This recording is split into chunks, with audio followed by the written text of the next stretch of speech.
And we are live. All right, what is up, beautiful people? It's Wolf for the Mythos. And I am Freak. Sorry about the ox, guys. I didn't realize that was still there.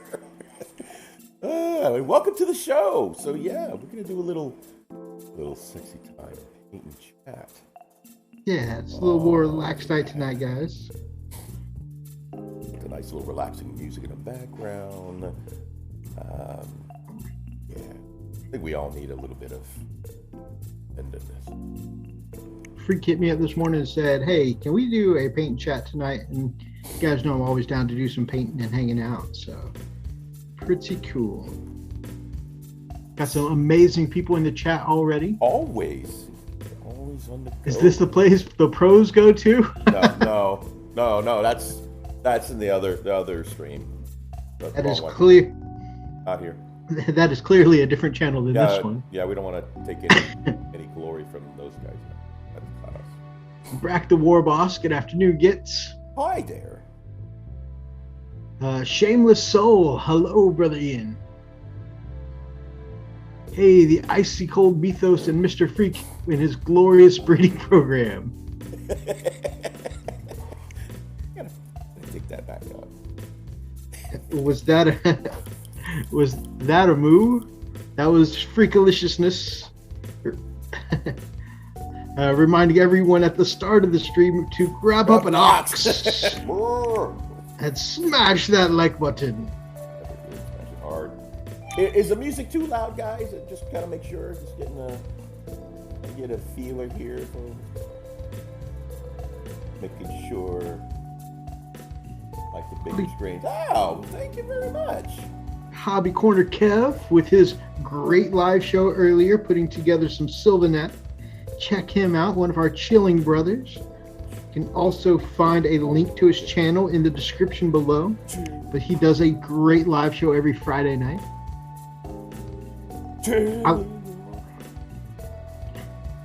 Phoenix, good to see you. Commodore, sexy time. Oh, yeah. Oh, and you guys didn't use the intro I sent you guys. So we're actually at the other computer where we don't have all of our transitions and stuff set up. Or not other computer, but other desk. So that way Freak can get his hobby on tonight. But we'll be back doing the normal transitions and using the extra intros and everything next week, Commodore, my man.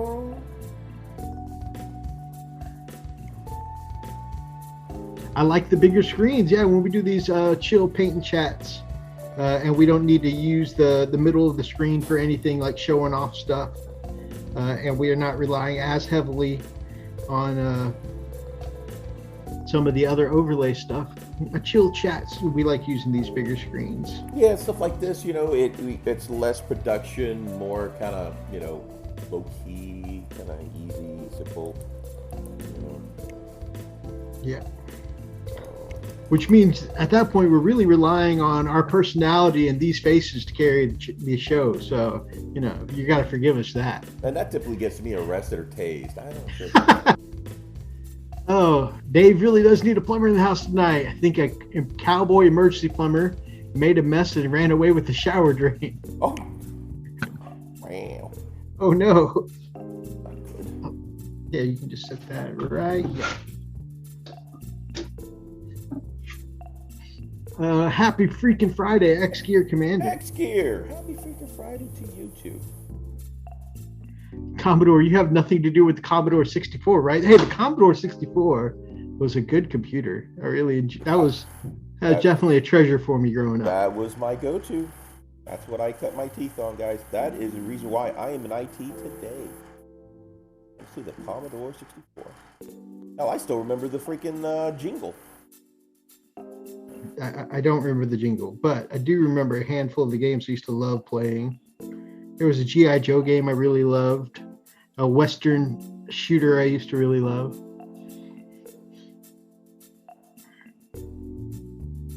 Gamers with Coffee says, I like that it's way easier to see you guys. Thank you. Thank you very much. After all, we do refer to these as the money makers. Oh, yeah. Or targets, depends. They usually call them targets at Touch of Adults. Right, better get to bed before the wife kills me. It's almost 3 a.m. here, man. Get some sleep, brother. Don't die, man. Absolutely. Appreciate it, brother. Hobby Corner Kev, check his channel out. Big loves, bro. Sleep well. Eat. The Americans never bought Spectrums, Amstrads, or Amiga computers much, I think, or was the Amiga was pretty popular, very, very popular. As a matter of fact, that was kind of like the real storm of actual coding. It was really big. Yeah, definitely. See, he was old enough to know these things. I was just like, ooh, G.I. Joe. Hey, I did my share of gaming too. Also, I remember that my donor had this in the big, we had these big plastic drawers that we used to keep the Commodore 64 floppy disks in. And one of them, there was like a hollow compartment at the back of them, which, you know, I'm sure he thought that the kids would never figure out how to get back there. Wait, your donor did that too? And it was just a couple of blank floppy disk with no label and just tiny lettering written onto it in like Sharpie or something that said sex games. So, you know, once we found that, we immediately popped that in the Commodore the next time they went to the grocery store. Those are some goofy ass games, man.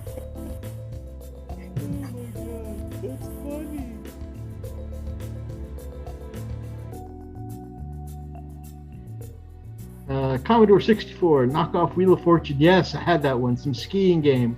Word documentation program that only lets you write 6 pages. Hey, don't fuck it, man. That was the good old days. See, Mythos and Freak may come across as young guys, but they are in their 70s. That's crew juice in those coffee mugs. Also, make sure to get your Frosted Fist coffee mugs. You know, I mean, normally I don't like people calling me old, but at the same time, I mean, he did plug the coffee mug, so I think it's okay on this occasion.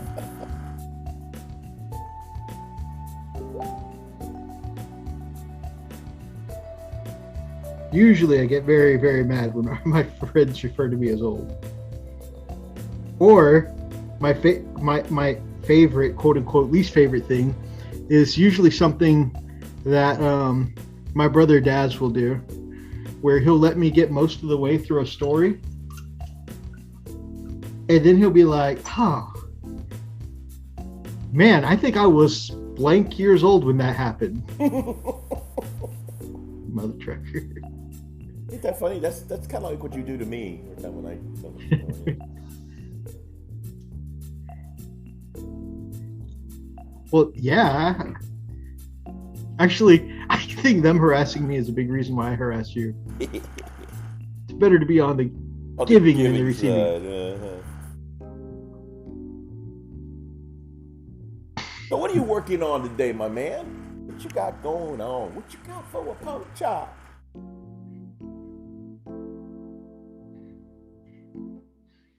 Oh. Here to tell everybody what you're running on right now, man? Wait, what do you see? You got your cover in your mouth. What the hell? I almost spit all over my nice new computer when I saw that. I bet you played that. Dave said. That's what. Yeah, that's exactly what it was. It was that's what the one of them was. There were 3 games in that hollow compartment, but yeah, one of them was a weird joystick waggler that. But yeah, I played a couple of those.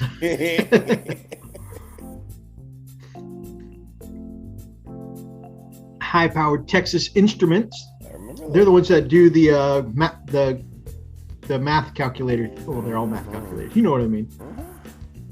Scientific calculators, man. All right. I'm starting Orc soon. Awesome, Dave. Wow.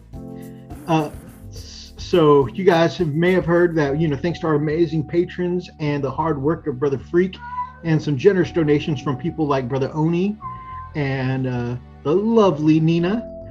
I've got here a nice computer that Freak has been working on, and I know I hate to do the weird motion thingy with the camera, but I just want to show you guys. Let me click over so I can see what I'm doing. Kitty cat talking.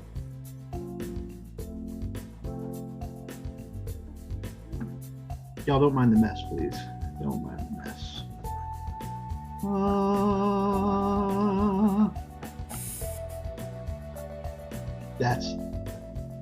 That's my baby. That's the new beast that Freak built for me. It's so shiny. I'm gonna steal it. Lily wants to steal it. I'm gonna drift back this way. Again, I'm trying not to make you all motion sick. Trying to be gentle. Yep, y'all mind the mess. Sneak peek. We got a parallax up there. Alright.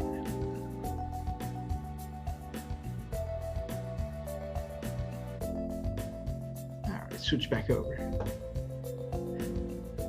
So, yeah, it's nice.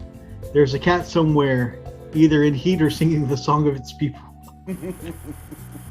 Yeah, so that is our rescue, Stones, who was dying of a rare form of mange, and we brought him in, and he was an inside kitty for a while, but he hated it because he grew up as an outside kitty, and that's the only reason we adopted him, is because, you know, he had to be kept inside and isolated from other animals while he was going through the treatments for that rare mange.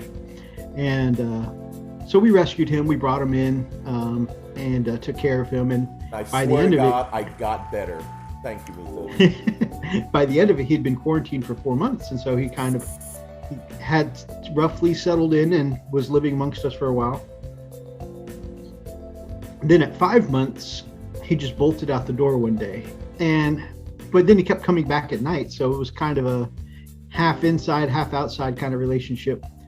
But apparently, after living through the disease, he got better and he got full of himself.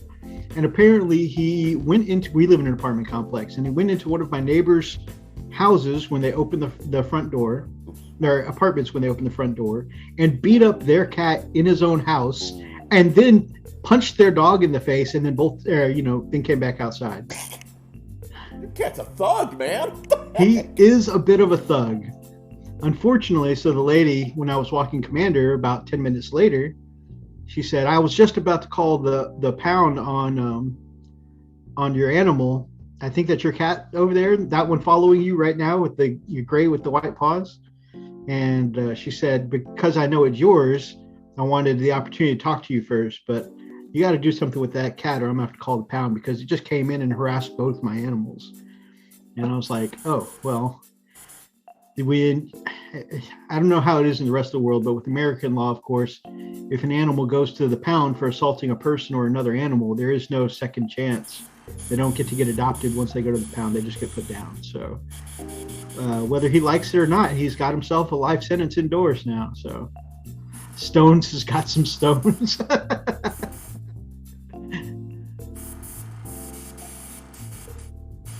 Currently imagining Freak in a cat suit. Well, I'm not sleeping tonight.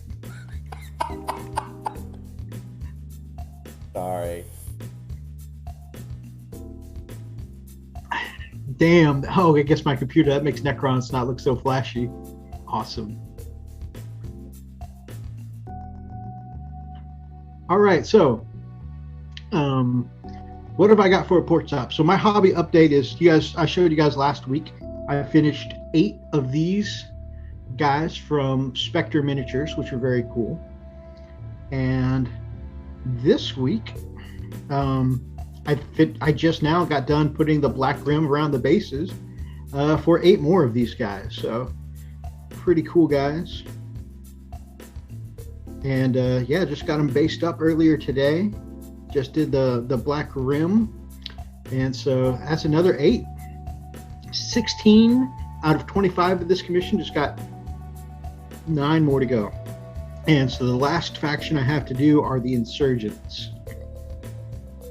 But that puts me at 8 models painted by the 5th of February. So this month I'm off to a strong start.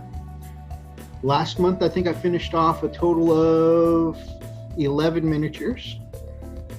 So if I were trying to keep up with Big Mechs 365 challenge. I'd be a little bit behind for January, but for February, I'm okay. But yeah, no, overall, just a good start to my year. You know, I think that picking up this little commission here for, you know, some interesting, you know, different to scratch that variety itch, but relatively easy to paint models has been good for kicking off, you know, my hobby mojo this year with some work.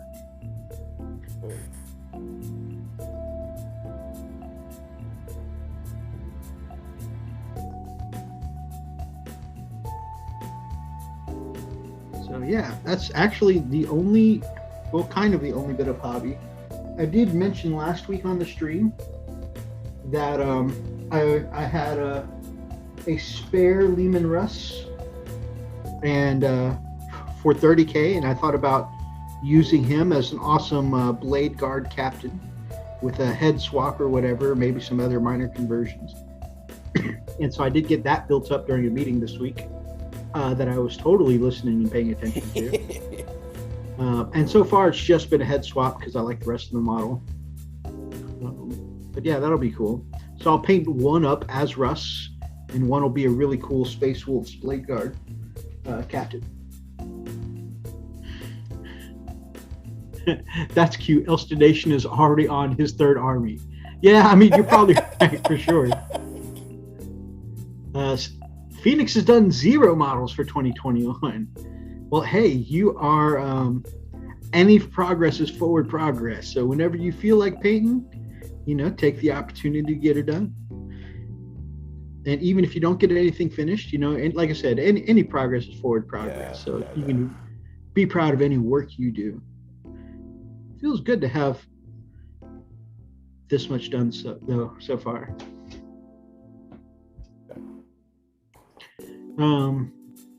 I've worked on some, haven't finished them. Hey, that's cool. Still making some progress.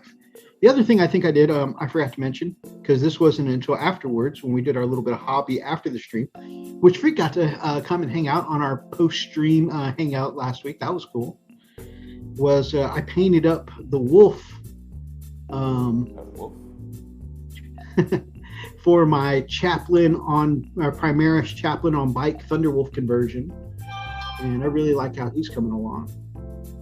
So put some chains on him because the chaplain on bike models got quite a few chains on him, and went for a dark black wolf kind of color scheme because, again, the Primaris chaplain on bike is usually a black bike.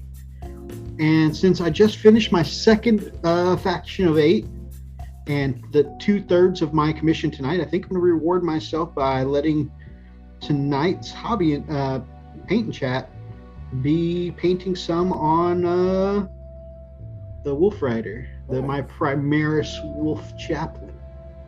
Nice. So Rack the Wall Boss has got 7 models done for the year. Very cool. G the Hyper Sapien says, looks good, man. Thank you. Fly to the Phoenix says, I worked on some new paint card arrives tomorrow though. Nice. Very cool. Looking good and liking the new format. Freak should just drop the camera.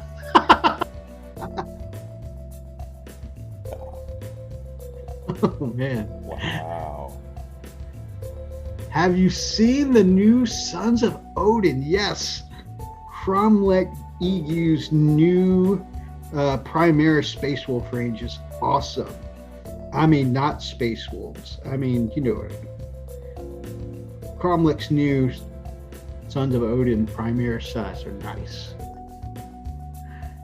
Yes, they look awesome. I was just thinking today, like, man, I want some of those. Now I thought to myself, like, got tons of troops already. I don't really need more troops, but man, they look great.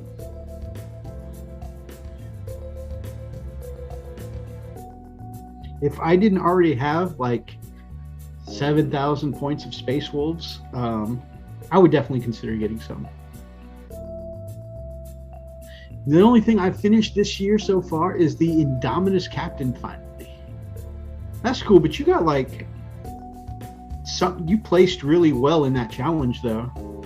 Oh, modeling for advantage. Hello, beautiful Hey, people. Kaiser. How you doing? Did get your invite, Brother Kaiser, and I still have to talk to Freak, but I know I, at the very least, can make myself available for you, sir. Something is dinging.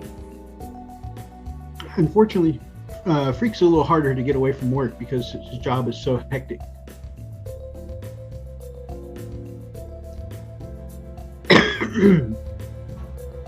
Oh no, my camera. All right. Nope, not that time. That's relatively in focus. All right, back to the Zoom call. All right.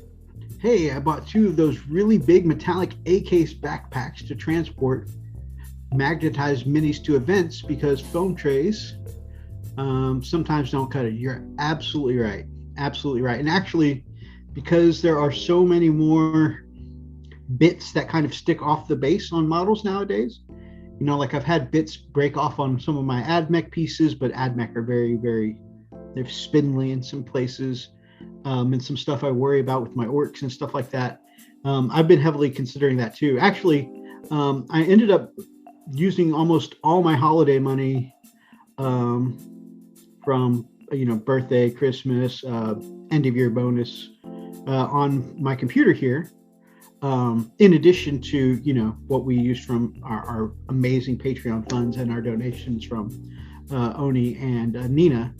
But I was going to get one of those same kind of A cases because magnetic seems to be the way to go. However, for the Bala on a budget,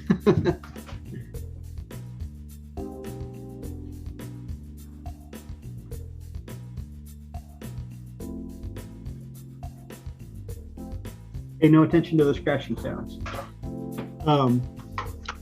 Since I wasn't able to get those cases, but I did start experimenting with the magnets to store them magnetically. I did get my local Kingwood dollar store 2 of these metallic cookie sheets that work really well with the magnets for, of course, $1 a piece. So that was pretty cool. So I have a means to transport models back and forth magnetically for the moment. Until I get one of those nice A cases. Did Freak actually choose the camera angle to show us that he's still got all his own hair? Even if... Sorry, guys. I'm looking at the top of my head. So let me just bring it down to the subject matter so you can see what I'm doing. Probably like that better. There you go. There. Now you can see what I'm looking at.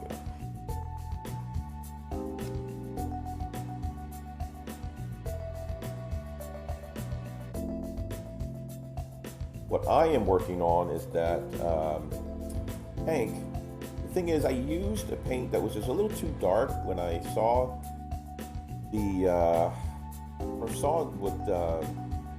what Mythos had used for the other vehicles and all, and suits and stuff. I realized that my paint was just a little too dark. So I gave a couple of shots of kind of a little highlight. Gonna help break that up a little bit, make it a little better. And I'm using that liquid mask, and so far it's okay. Trying to get them all out of the cracks. That's a pain in the butt. But a little tip for that is if you have any blue tack on hand, you can mash that into those corners. Good point. That's a very good point. Get that. Yeah, that'll pull it right out. That's a very good. Yes, Tau filth on the frosted fists. That explains it. Tau on F and F, and Mythos has gone silent. Oh my gosh. Hey. So, actually, this is a project for my brother Roxas, and I needed to call in some heavy guns to help get this tile project But, out. So. but they weren't available, so he asked me to do it instead. And of course, the Freak is the better painter in the family here, so I figured not only would that help me get Roxas finally his models back, but also he'll get a better product in the end. So that looks heaps good, says G the Hyper Sapien. Lovely color scheme. So this color scheme is loosely based on the SDF-1 from Macross/Robotech. Meant to ask who does your amazing thumbnails. So I thank you, my brother. Oh, that's Mythos. He's a killer. I use a 3 apps in combination. Is usually I put the pictures together using an app called Photo Layers on my phone. Then I put the words on with text on photo. And then to blend them all together, I use an app called Prisma to, change the textures and colors of it.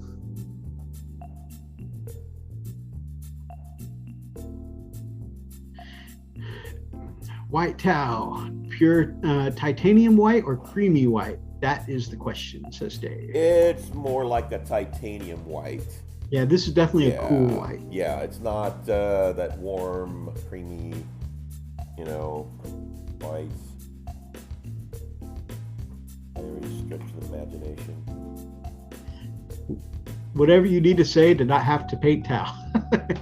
I mean, that's also part of the reason why I was just like, Freak, let me just throw money at you and you take this. Well, I mean, the thing is, we don't have to play it. We can paint it. We just don't have to play it. Well, I do. I promised Roxas that I'd be his first game. Nobody's perfect. Once they're all painted. I'm sorry, guys. Moving all kinds of crap around. Oh, man. I'm going to have to pack all this crap eventually. I can't find any sticky tack. But actually, even if I get destroyed, I really enjoy teaching people the game, getting them into the game. So yeah.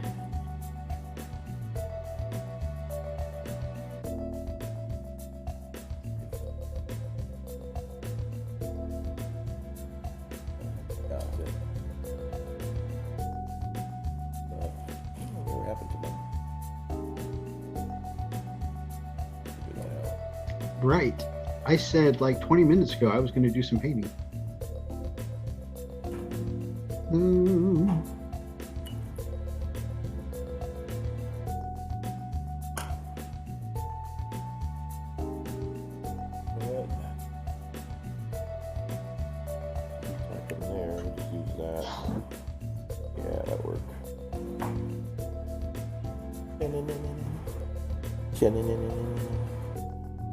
Well, I am dreading the edge highlighting. So I have decided that'll be one of the last things I do. And I'm just going to go ahead and start blocking in silver and gold bits. Dude, great idea on the sticky tack, man. It's working perfectly. I can't take credit for that. I saw another YouTuber. Oh, no. Thank you again, man. I'm serious. You couldn't have done it without you. You're amazing.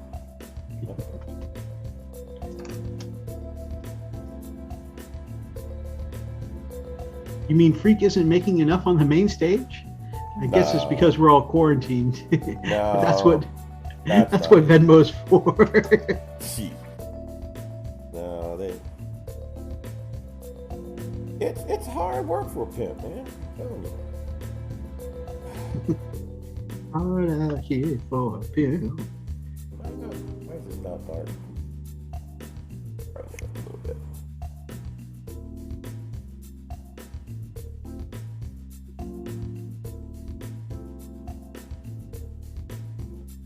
Man, I love this stuff. This Vallejo liquid copper. I should get some of the liquid gold at some point too, but I've seen a bunch of people recommend these before, and it's amazing. You're amazing. I like the Vallejo airbrush metallics too, but it just goes on so smooth. Such good coverage. And unfortunately, they don't in the airbrush stuff. They don't do bronze. There's just like a very pale greeny kind of gold, which is not what I want. So. Well, yeah, they do a brassy brass, which I don't use that. I use glorious gold, which kind of gives you more of that dark gold. Warm, yeah. Yeah, the warm gold, yeah. Because you've got the bright gold, which is very typical, like polished gold. I have that. You got the polished gold, and then you got the darker, more glorious gold. And then, if you really want to, you can actually mix. And I do that sometimes because I like to mix them together.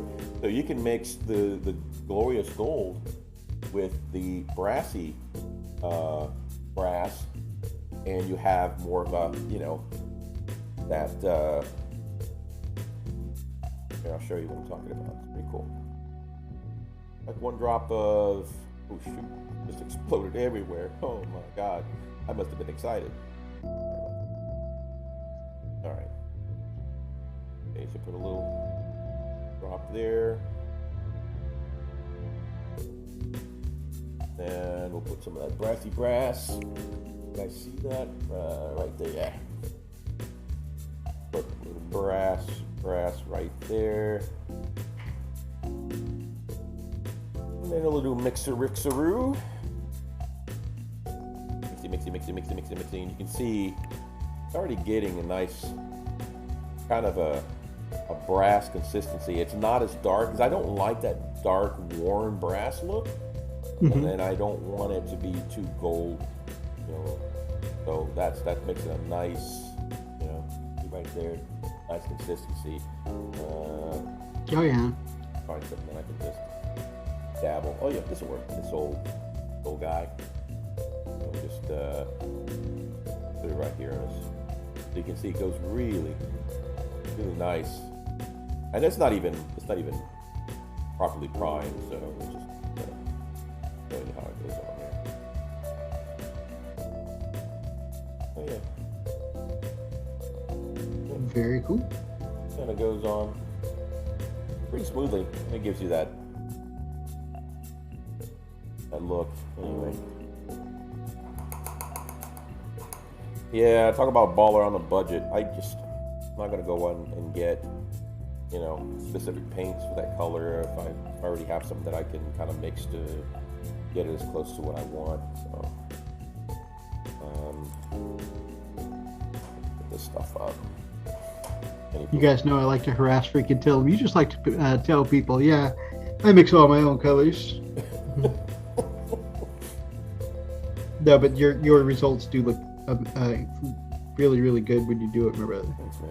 It just takes a little time. I don't always do it right, and sometimes frustrated, and sometimes throwing things, and it's bad times. But anyway. Let's see. Vallejo should do more metal color golds and not just one. That's true. In the airbrush, they just have that one shade of gold. In those big silver canisters, the Vallejo metal colors. You talking about the metal colors? Yeah. Yeah, so right. So they got that one gold. That one pale, that pale greeny kind of gold. But again, this goes really well again with glorious gold. You mix the two a little bit together, and you get the right consistency that you want. Because this is very, very pale. This is like polished gold, if you will. Yep. And you're not really looking for something like that unless you're like some kind of a statue or something. But you mix it with the glorious gold, and then you kind of have the hue that you're wanting. Even when I am going for polished gold, I usually like the warmer kind of gold. Yeah, most people. Which this series of Vallejo metals, the liquid copper, they do a liquid gold. That's a nice, vibrant, warm gold. That one's pretty good too.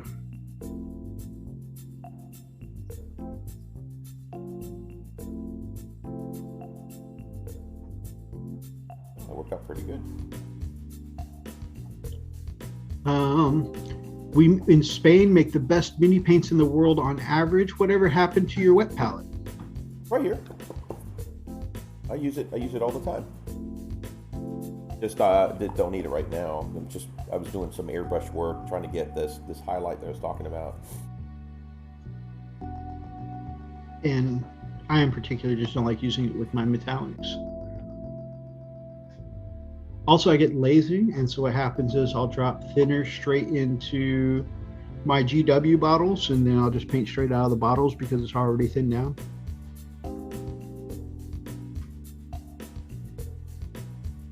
Which is an outrage to some, I know, but that's pure laziness. Outrageous. This is a travesty. Freak standing on a corner. What do you want, baby? IT solutions for $20. Listening to your salty complaints for $50. And if you spend $100, you can get a frosty fist. God. Hey. Gotta keep the lights on, you know what I'm saying? Back to your song you were just singing a few minutes ago. It's hard out here for a pin. Hard out here for a pin.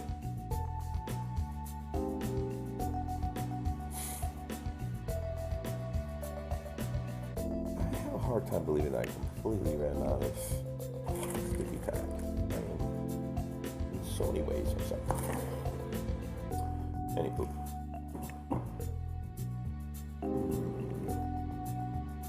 Sticky tack is one of those things that I use so much for the hobby that I will buy more of before I run out. Yeah, I need to do that. Because right now there's a lack thereof. I have a sticky tack shortage.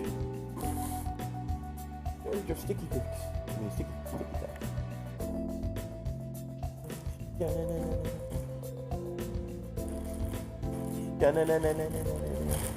Might have to change that music. It's getting old. My goodness. Yeah. Okay. Well, I'll have to go and get some more. I'll do it tomorrow. Oh, man. All right. So. Modeling for Advantage has your $100 right there.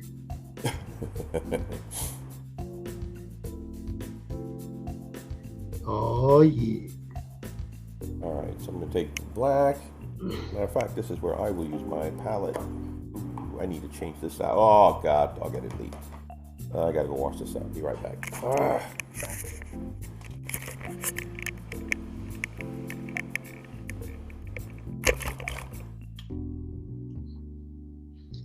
All right, so, and what are you guys working on particularly while we work on these items? While I get my chaplain on, while Freak gets some towel work done for Brother Roxas. What you guys got going on? I saw another incredible unboxing on Modeling for Advantage, as always. If you guys want to go check them out and see what they've been unboxing. Some cool stuff over there as always. Commodore's working on some Seraphon. Cool. I know you're working on your test scheme for your lizard boys. I'm guessing that came out well.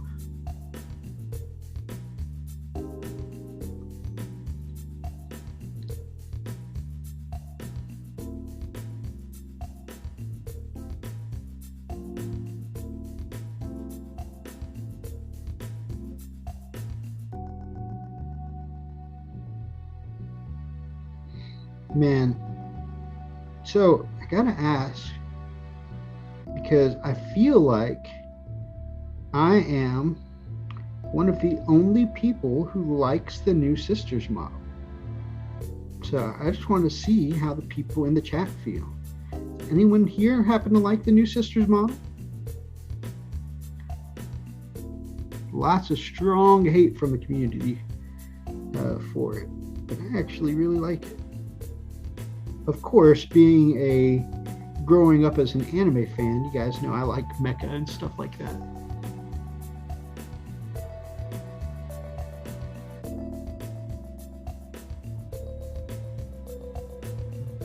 Rack working on a squig with added biotech. That sounds cool.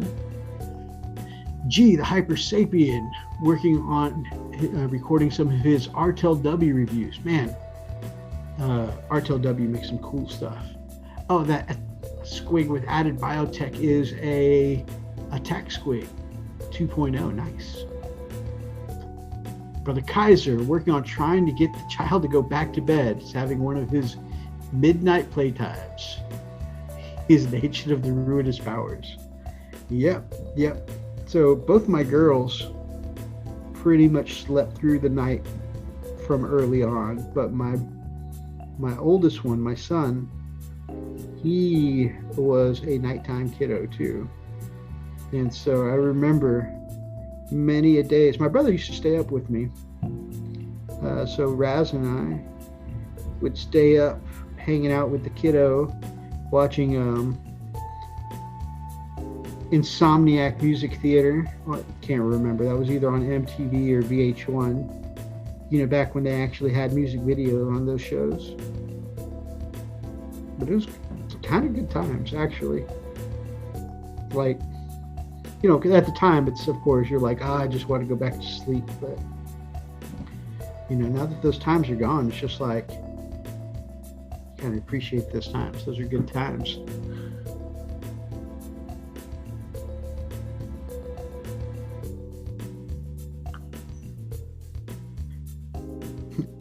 Anyone here?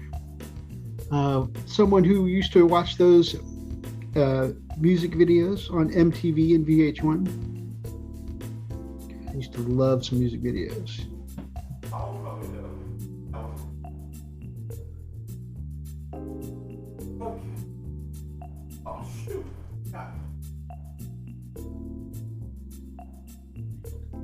In addition to the towel, you can see there on Freak's desk an Outrider bike.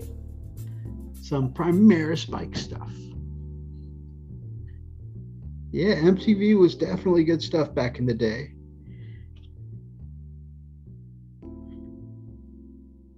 And while, you know, I didn't really enjoy when they started to move away from music videos, I have to say, I did enjoy being there for when they first started off, like their game shows and stuff like that. Mostly because I was there when, you know, Jenny McCarthy first got big.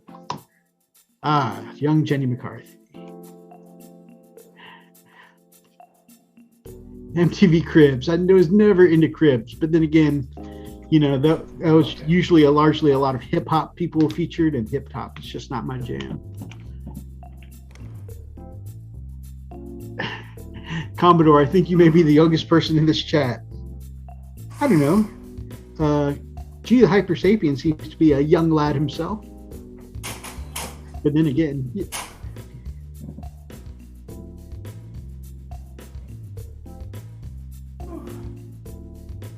I don't know for sure. All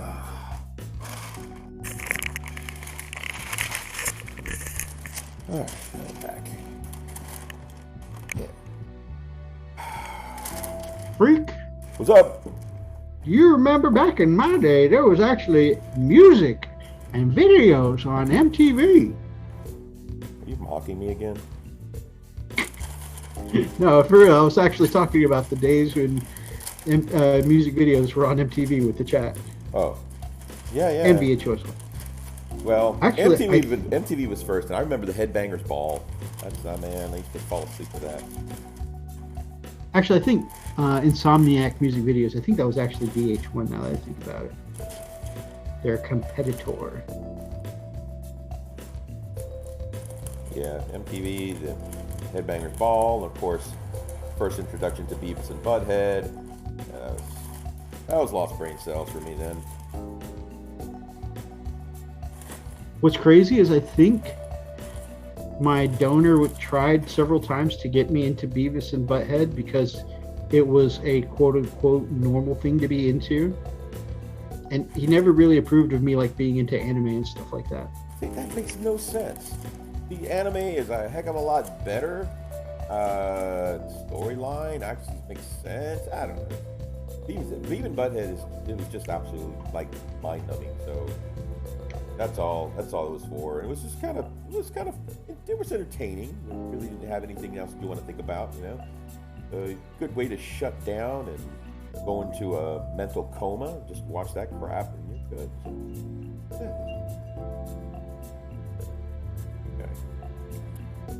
Donnie Wahlberg has a smile on his face. Yes, he does. Donnie Wahlberg is a lucky man, Dave. Lucky man.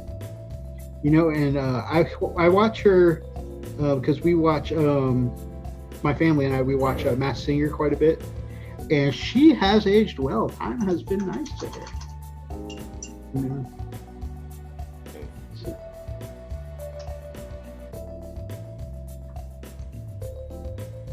Pop-Up Video was probably my favorite, to be honest. I used to watch Pop-Up Video too.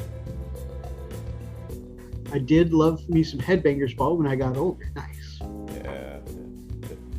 I used to fall asleep to that, man. Sweet 16, now that's some brain dead crap. I've never even heard of that. Beavis and Butthead were brilliant as critics. I don't know why they got taken off. Oh yeah, they were actually fun as critics. I just when they started doing their own cartoons, it started out pretty funny, but it just got weird. And I think it's probably why it got. Need something, man? Yes. Do you know how? Yes, sir. If it...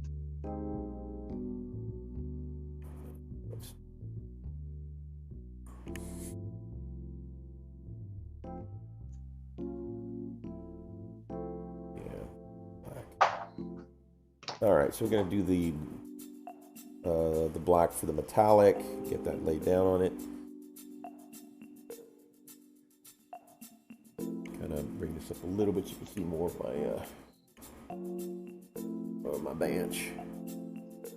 It was on MTV about rich brats who complained a lot. Also Teen Mom. Yeah, that's the era I decided I didn't want to be part of MTV anymore. So. Yeah, the whole good God. That's when reality TV started going off. You know, it is still good stuff. Man, the Yorkshire tea is just so good. Tonight with some silk protein milk. So, not instead of almond tonight, a little bit of soy.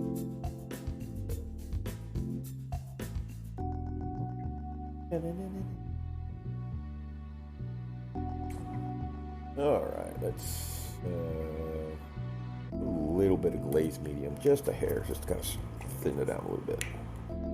And just putting the brass down. Yeah. Already, this Chaplin is starting to pop like 1,000% more. I am out of Rakarth flesh. I need to buy some more of that. So instead, I'm going to put some Shanti bone down as the color before I put on my leather contrast. Given that all of Texas is bigger than the UK, do you have problems with meetups for gaming with the distances? Okay, well, yes. So, like, you know, it's often hard to, not hard, you know, but like, we have to like plan our day around going to visit each other. Just because we're about an hour and a half away, depending on traffic. Mm-hmm. And so, you know, already that's without any time to actually hang out in between, that's a 3-hour commitment to go hang out with each other. Right. And that's still in Texas. That's still, not Texas, that's still in just the Houston area. That's still in the same area for our one major city where we live around. So actually meeting up with other people, like to go visit Brother Richard from the Nerd Life. Okay, he lives 4.5 hours away, which means it's a minimum without any hangout time, a 9-hour commitment to hang out with him. And again, that's without actually factoring in time to sit and hang out. So we theoretically, if we were to just sit down, have a lunch together, hang out for, let's say, an hour and a half long meal, we're already in excess of 10 hours. Right. So it's a commitment.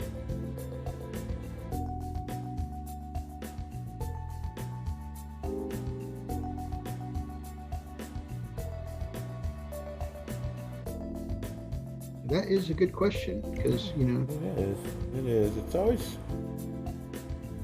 especially since often when people hear that y'all both live in Texas, y'all must be close. That is certainly not the case. And again, like, really, a 4.5 hour drive away is still nowhere, as bad as it could be, because we could go even further to somewhere beyond Dallas, Right. Over to the West Texas side and stuff like that, and we'd be getting into even further time differences. And so, yeah, it could definitely be an ordeal meeting up for games and stuff like that. Central London wasn't that great. 10 stops on the tube, and you've traveled 12 miles and 45 minutes is gone. Oof. Unfortunately, sometimes,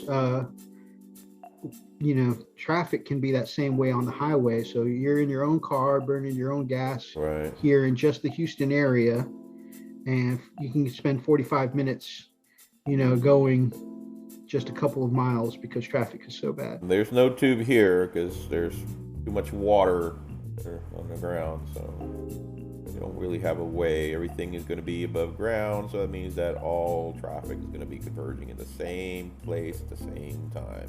Yeah. And a little fact I learned listening to the morning show here, the Rod Ryan show, on the radio, is that Houston is one of the few places that has actually 2 highways listed in the worst highways in the U.S. Listing from the Department of Transportation. Awesome. Yeah, I want to say, I think it was I-10 and 610 or something like that. No, 45 was one of them. I think it was 45 and I-10. Well, I think anywhere you go, I-10 is horrible. Yeah.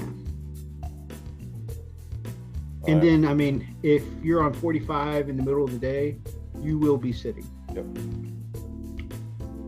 At least if you're at morning or afternoon time, you will be sitting.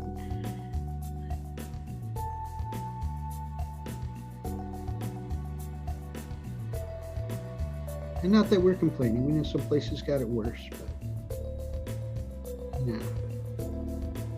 Yeah, when I lived in Jersey, oh my God. That was an hour of standstill every day.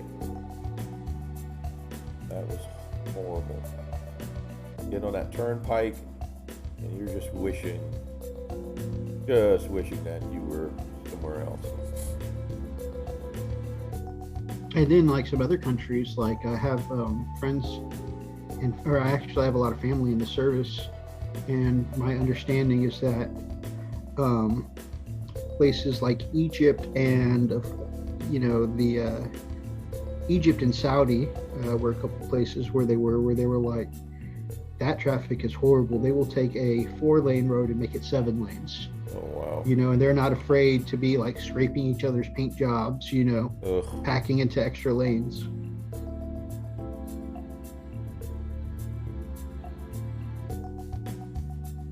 So, I mean, everywhere's got their stuff, I guess. Yeah. But, oof. I couldn't imagine driving there. Florida has beat you all with 6 of the top 10. Wow. Yeah. That's awesome. Congratulations, Florida. I bet people in Houston have wrestled a few crocodiles in the time. We got a few people like that. But I think, there's a few places, kind of like Greens Bayou. You remember what the Greens area is like. Yeah, that's but also our neighbors in Louisiana is more what that's like. Yeah, that's more my neck of the woods. grew up in New Orleans. So, Even kind of like close to that area where like Beaumont stuff is. You get some of that out there.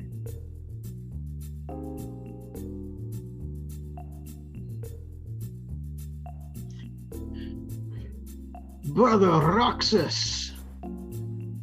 There was a croc in Clear Lake College Lake. The site I used to work at in this place, it was called the Woodlands, and basically they decided they were going to build a campus in the middle of an existing swamp. And so that campus got built there, and basically they leveled a swamp area and filled it in with concrete, basically. And so, yeah, we still had a couple of crocodiles that the animal control could not catch for the longest time. And so people would just see them. Sometimes they'd come out and they'd just be laying in the road. Like, just not budging. Like, who's going to make me move? They were bold.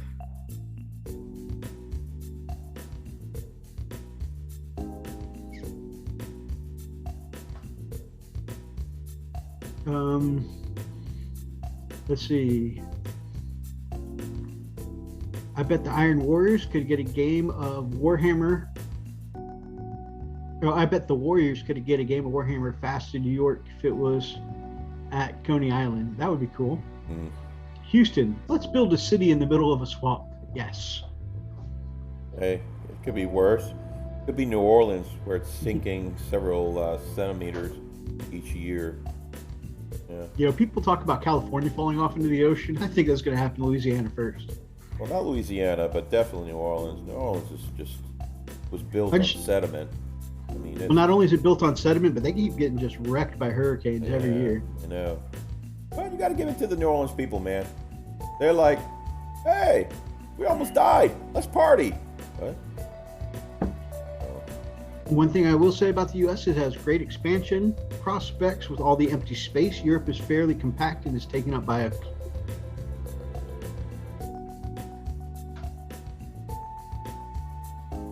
You do remember downtown flooding like crazy during the hurricane? I think we all remember that here in this area. Oh, man.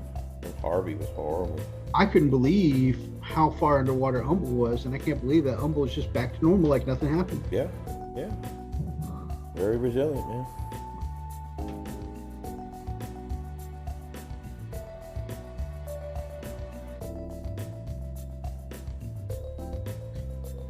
I was like, there's no way we're going to be able to go back to the favorite places we used to shop at in Humble like nothing ever happened. But sure enough, just a few weeks later, they're like, we're open. Yep. How?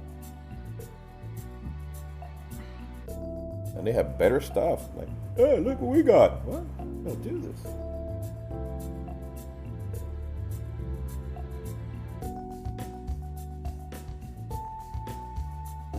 Okay. So here comes the fun part. Try to do the airbrush work on this.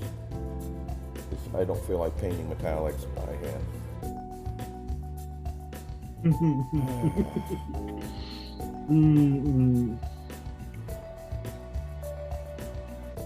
I am not going to read that one, Commodore, because that statement does not reflect the opinion of Frost and Fist. Let's see what he wants. Creating creates a strange, hardy group of people. But yes, they are very resilient. God. This whole area, man, this southern region, that's being hammered by all that stuff. I think we all have definitely shown some resiliency, but definitely got to give it up to Louisiana people. Survivors for sure. Yeah, to the yeah. Okay.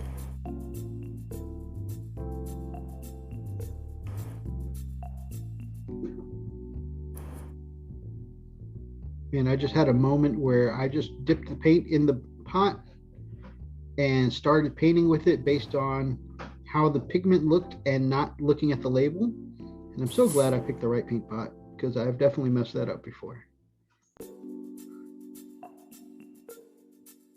I was like, this is the right brown for my leather. Just started painting it on. I was like, ooh, I should have checked that.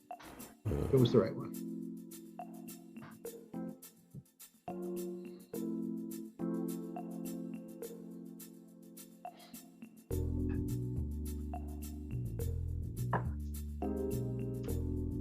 I keep smacking my mic. I'm not used to having the mic on the left side of my headset instead of the right side of my headset. ASMR quality. That's you. The lyric goes, wow, ASMR quality.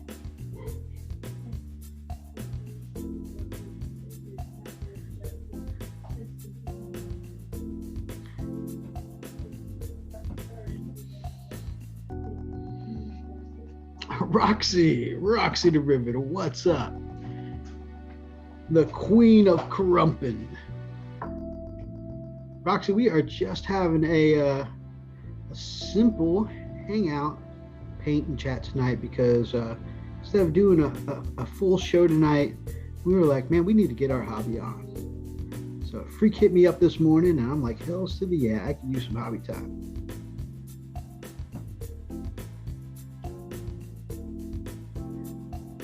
Dude, I grew up in Houston. I know a few of those people. You're right. Actually, you know, since your family's from here, you can say stuff like that.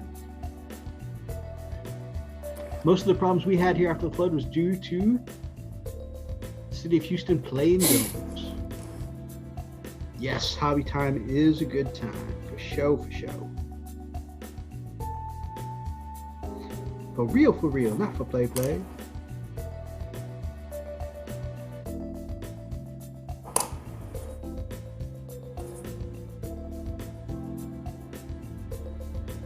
You know, it's funny. Sometimes when I say that, people think I'm like quoting a rapper or something like that. I'm actually quoting Starfire from Teen Titans, cartoon show. Ah, little do they know. I usually bother to correct them.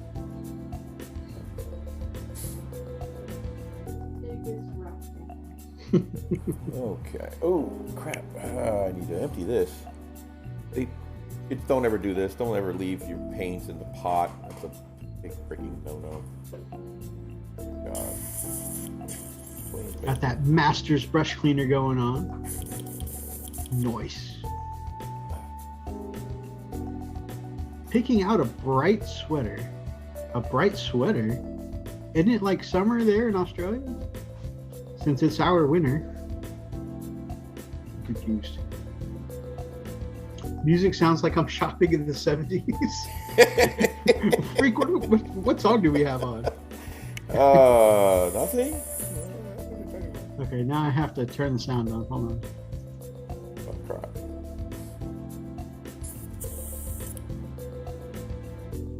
Is this a new song? That's one that I have for, it's like a sexy time, I guess. I gotta change it. It's monotonous already, so it's just going on for a while now.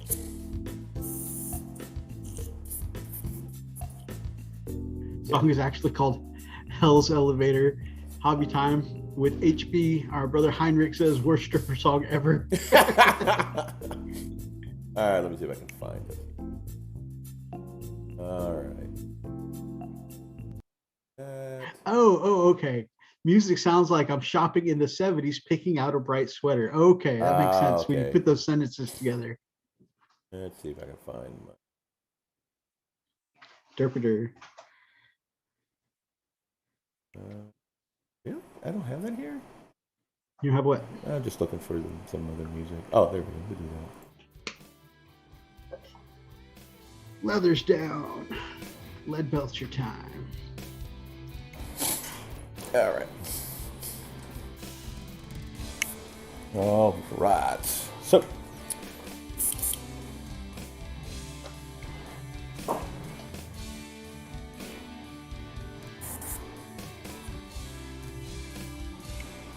Okay. Give me 1 second, Brother Freak. Go ahead. I need you to talk to the peeps while I talk to Leroy. All right. Don't be mean to her. Oh, you yell at her.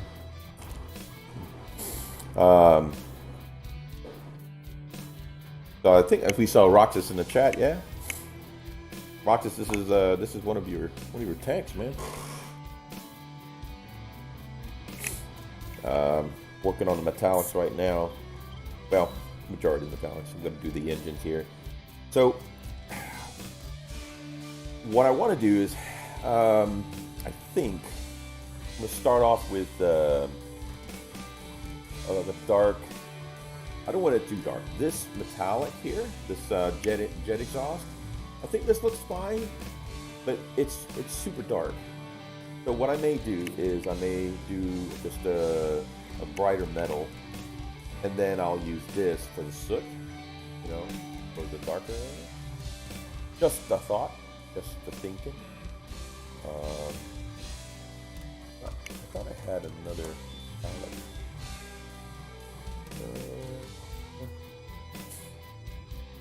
Okay, Roxy, I have to look that song up now, just because now I'm curious.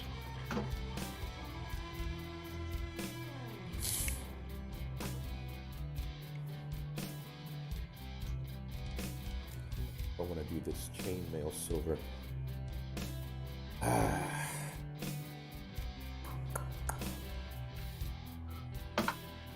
Yeah, maybe. Or maybe I should do a P3 silver. That might be a little better.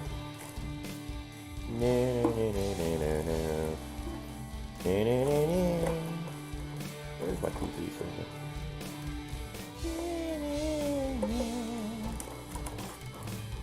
Well, you did copyright strike.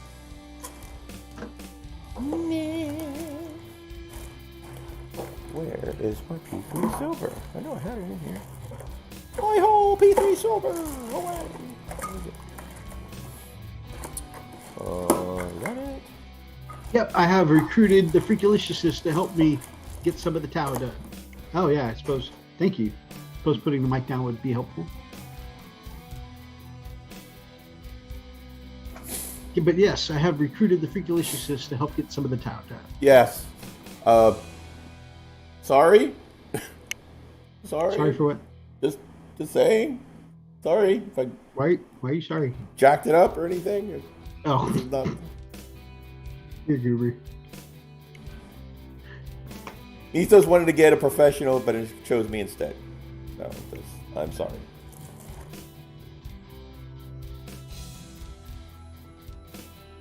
See, that is not my P3. There's P3, but it's not what I'm looking for.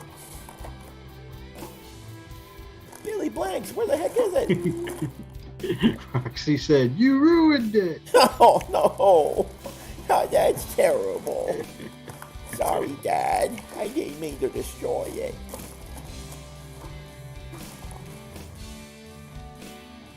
Oh no, not Roxas, Roxy the river. Oh, Roxy. Okay. Hello,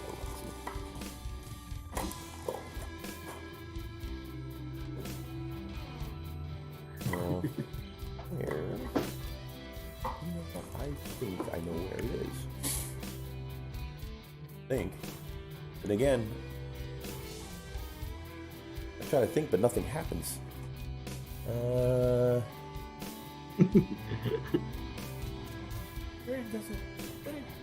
do that? You ruined it. You ruined it, damn it. You ruined it. You ruined my life. I hate you. When's dinner? Oh. My kids. Oh my goodness, I am not looking forward to that stage. That was funny. It's like, oh, you're gross. I hate you. I can't stand you. You ruined my life. When's dinner? So, I love you, but I don't like you right now. Well, dead.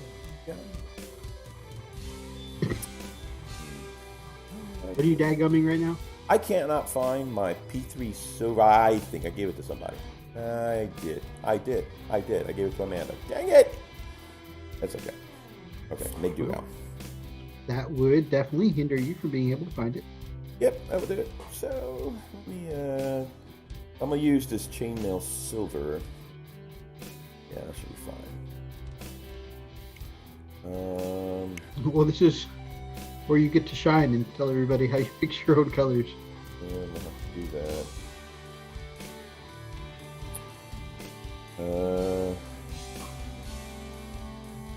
gonna give it a little flow improver. I don't need a whole lot.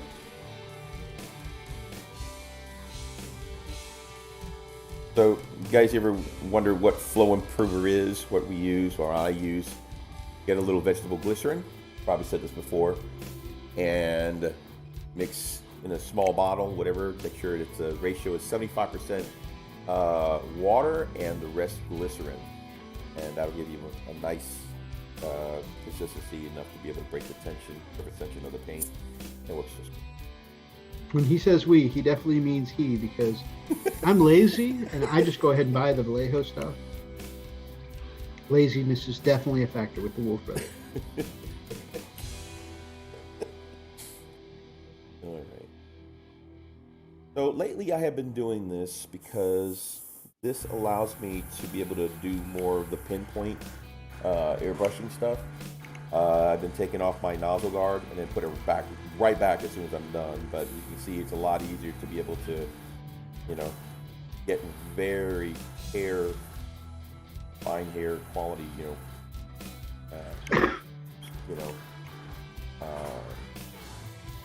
sprays, so it makes it easier to be able to do that. So that allows me to get to where I need. Okay, so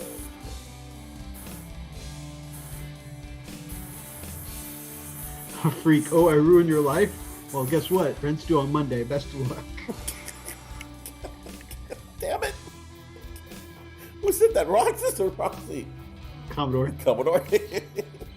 Roxy said, "Isn't that a Bush song?" It's what a Bush song. What's playing now? Or?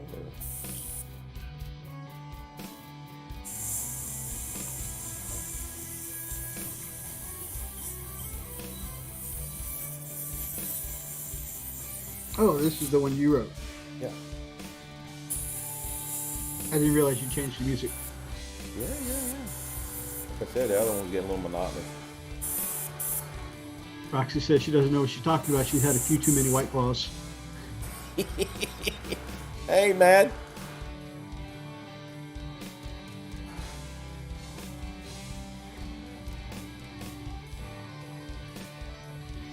Sounds like a good time to me.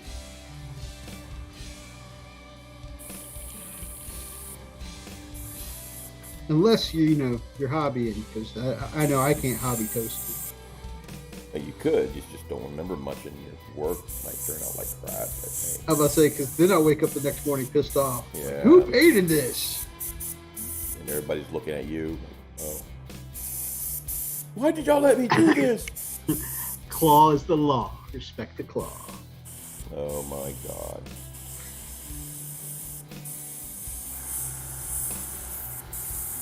But then you take the killer claw as your relic.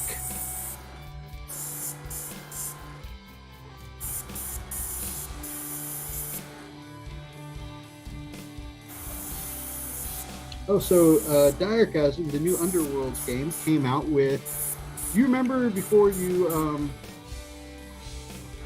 we were talking about orcs for AOS? You said you liked the look of the savage orcs, the ones that are less armored and more naturey and stuff like that. Yes. They came out with a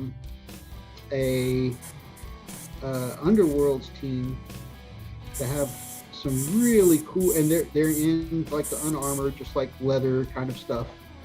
But they came up with a team of like, I think, Underworlds is one of those games where you just have like three to five models or so. Mm-hmm.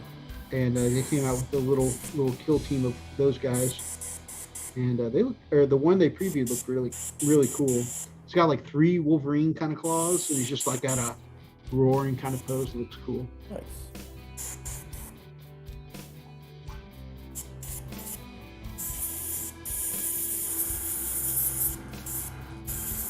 Drunk hobbying is always fun. My brother Roxas likes to do drunk tanking. We're playing Final Fantasy 14. Does he really? Drunken tanking is his thing. Really? I've never. Gotta be kidding me. It's kind of funny. Oh my God. That's hysterical. Daz. What really hits you good is hard root beer. That stuff is good, but I'm on low carb diet, so it's no go for me. You mean Daz? Did I not say Daz? I thought I said Daz. You said Roxas. Oh, I totally meant Daz, not Roxas. Oh, okay. Yeah, because I can't see Roxas. I mean, I can imagine it, and then it'll be funny as hell because it's so out of, Out of character out for of him? character, yeah. It'd be like, dude, okay, No. somebody record that, please, because that's the one for the Brother book. Roxas likes to be in control, but their Daz Yeah. likes to be. I can see Oi Man. Absolutely, I can see him do that. Roxy says she hasn't played 14 in a minute. I imagine a hot minute. They're doing new announcements on the live letter tonight. So a bunch of my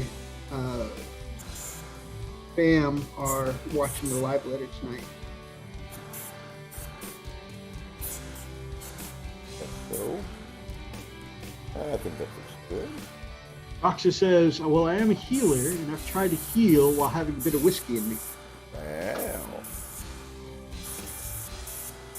Of course, Brother Roxas, also does a few things like likes to play the How Low Can You Go game, and let's you go as low as you can before he starts healing you. and then also, he's also the healer that will use the rescue, which is pulls a member of the party to you in an emergency. He'll use that to kill party members sometimes. Like if there's a hole in the floor and, one of the tanks or something, or even us DPS have gotten on his nerves, he'll rescue them and pull them across the hole. Or he'll jump off the edge of the arena and then rescue them. It's actually never not hilarious.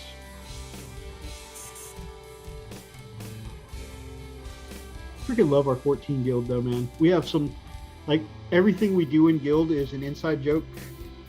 Like a call out for when the boss is doing one of those moves that hits everything in front of him, so you got to get right on, get behind the boss, get on his ass to avoid being hit.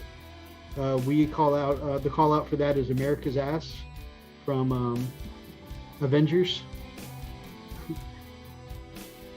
America's ass, and everybody gets behind the boss, and when everybody's back there, usually one of us, sometimes me, sometimes one of the Dragoons will go, that is America's ass.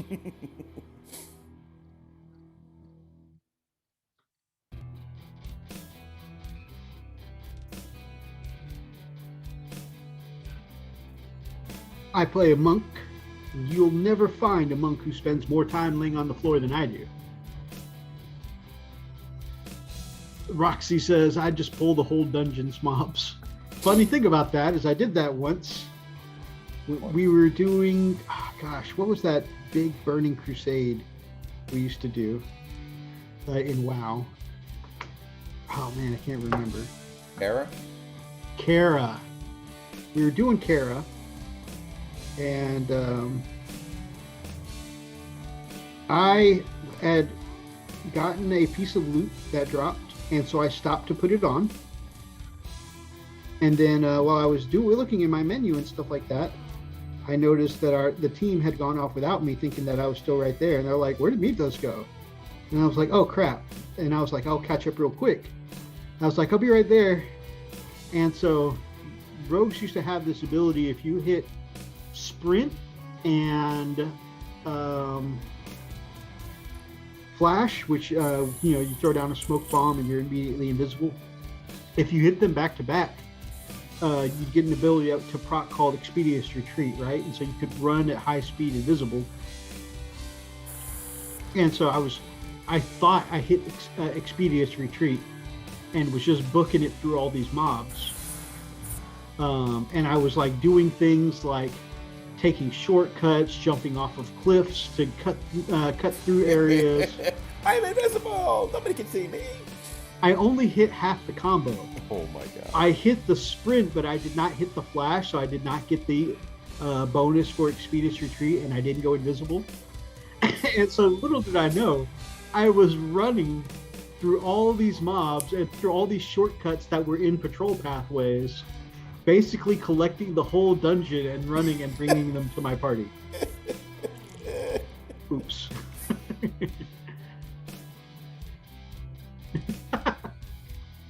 Commodore uses rescue. I didn't lose my medical license for nothing.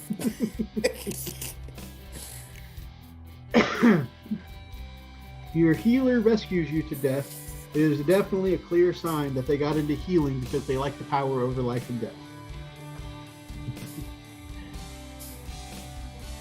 Roxy says she'd do that on purpose, collect all the mobs in the dungeon and bring them to her party on purpose.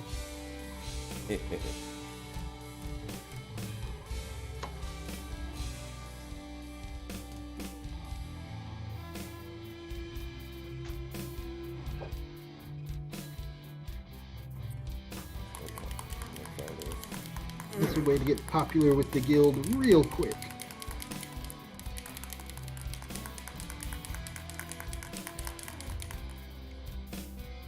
Of course, on 14, that kind of thing is actually more acceptable because lots of, especially when you run with pugs, a lot of pug groups are about speed running dungeons, and so they intentionally try and pull half the dungeon at the time.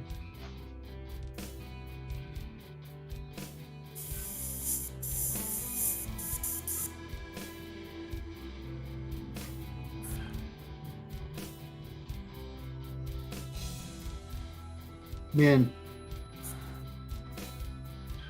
And while I'm not a big fan of it now because I play a monk and everything I do is about single target, damage, I'm not a big fan of it now, but it used to infuriate me so much when we first got into 14 because I was not only learning 14, but also playing on the PlayStation. I wasn't very good at switching targets. I used to have a lot of targeting problems on the PlayStation controller. I don't have any of those problems now. I'm used to it, but it used to infuriate me when we pull 50 mobs and I couldn't target on any of them. Like, God dang it.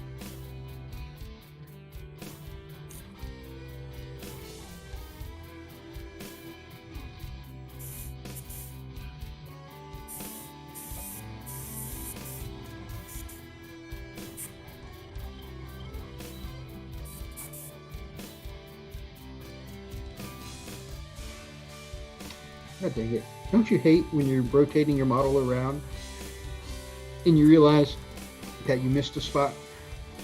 Like I'm painting the red onto the handle of this Crozius, and I'm realizing that I missed painting the inside of the bronze part.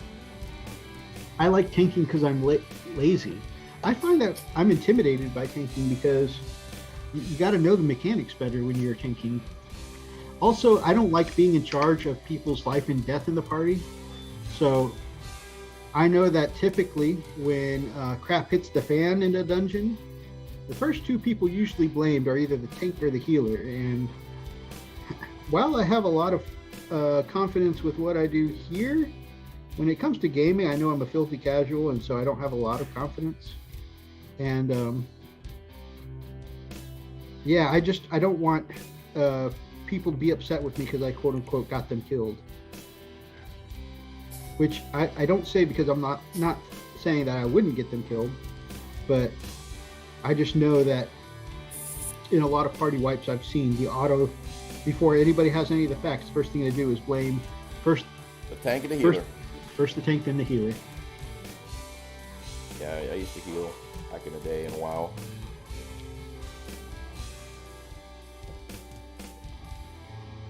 My old paladin, and I missed it.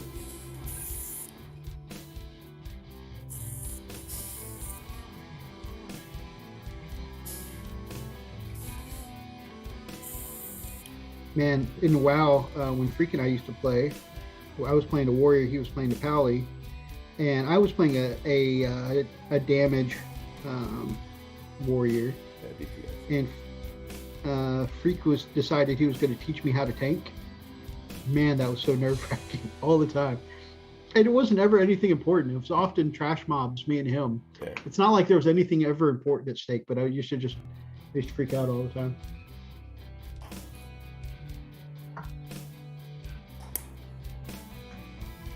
This actually like translates into the way we play 14 too. Like I can't handle the feeling of being the reason that the party wipes. So even though like very seldom is a DPS going to be in a situation where, you know, we get the party wiped, with the occasions that it does happen, man, I always feel positively horrendous if it's something I did that got the party killed. Horrendous. Yeah, in so many ways you're like me, where you're really quick to fall on your own sword.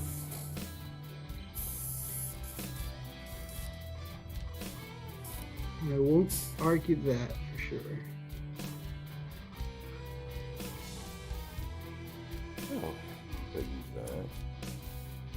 For that. Dang it, I was looking for that! That right there, the mecha color would have been perfect! Ah, okay.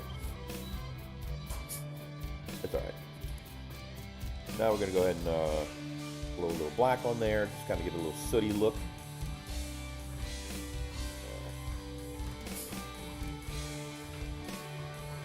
Elstonation, the great painter.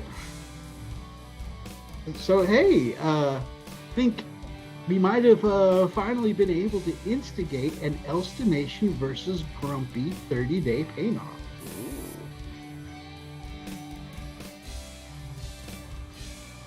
Yeah, Grumpy joined the Chili Wargamer stream this week, and Elstonation brought up that we had mentioned a head-to-head of Elstonation and Grumpy before, and Grumpy was like, hey, he's down with it. Actually, I gotta do the... Alright. See, Mythos and I do different heat bloom effects. This is how I do mine. I'm gonna go stay with the metallics, and then just go darker with it. Let's see. And this is where the part where I'm start mixing some colors here. A little water. Some gold. Do I have you on PSN? I don't believe I do. If you wouldn't mind shooting that over to me, though, I will definitely add you.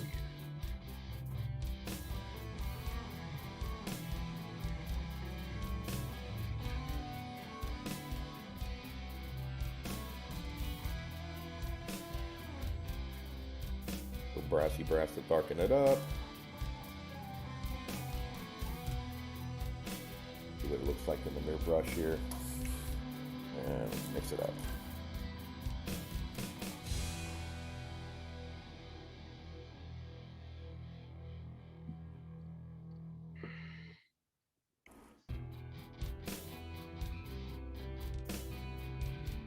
Alright. So then we're just going to do a little bit on the edge of the engine. Come on. David Moffat says, you brassing it up too? Yeah, just get a little right at the edge, not a lot. Kind of give it that turned look, you know what I mean?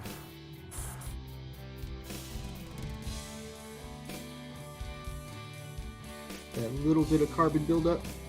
Well, this is the brass, so this is more like, you know, when okay, that's starts, the bloom. Okay. Starts to distort the metal.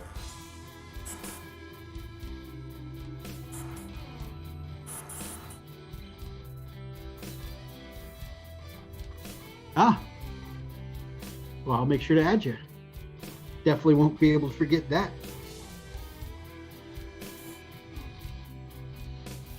You know, we have been painting wargaming models here, but we really just been talking about video games for like the past hour. We should probably like get back to wargaming at some point. What's that? Whoa, what's that? Goober. David is working on some verdigris on his skeleton warriors. Nice. Very nice. Man,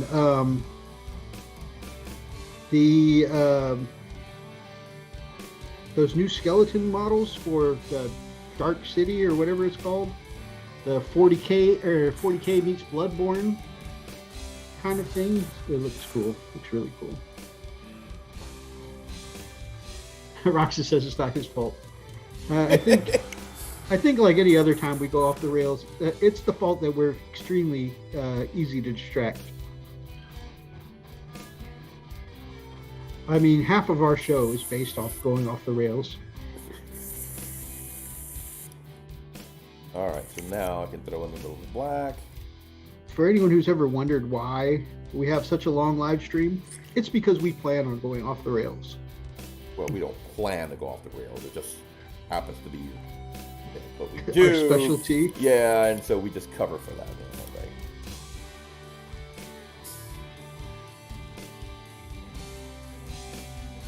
You're like, man, great show, right? I know, right? What did we talk about? I don't remember. I'm sure Wargaming was in there somewhere. Yeah. Verdigris. All right. Kind of see, right? A little bit of the brassy brass on the edges. What we're gonna do is a little bit of the black. Too much water. All right, a little bit of that.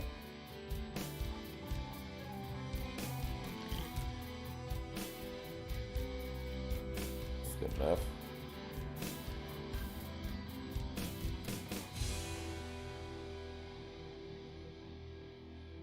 All right.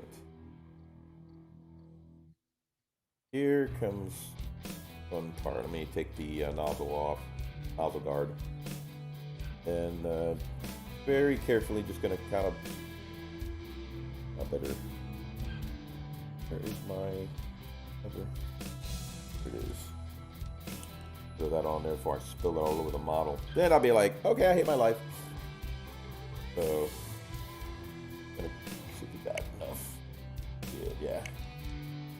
Down a little more.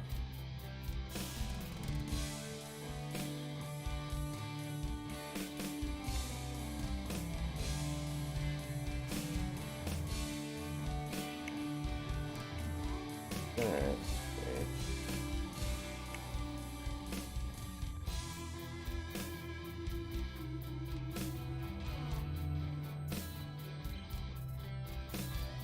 All right, I think it's Chappie here, starting to come together a little bit, at least shape up a little.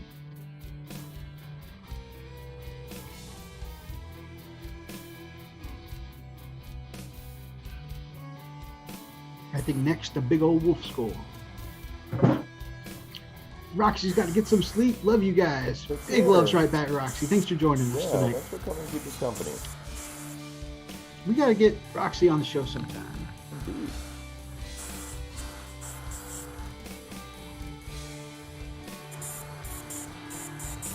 Yeah, I'm definitely feeling all those undead from Cursed City. Yes, Cursed City looks amazing. Between the Vampire Hunter and those skeletons, it really gives me some cool Bloodborne vibes. I really like it.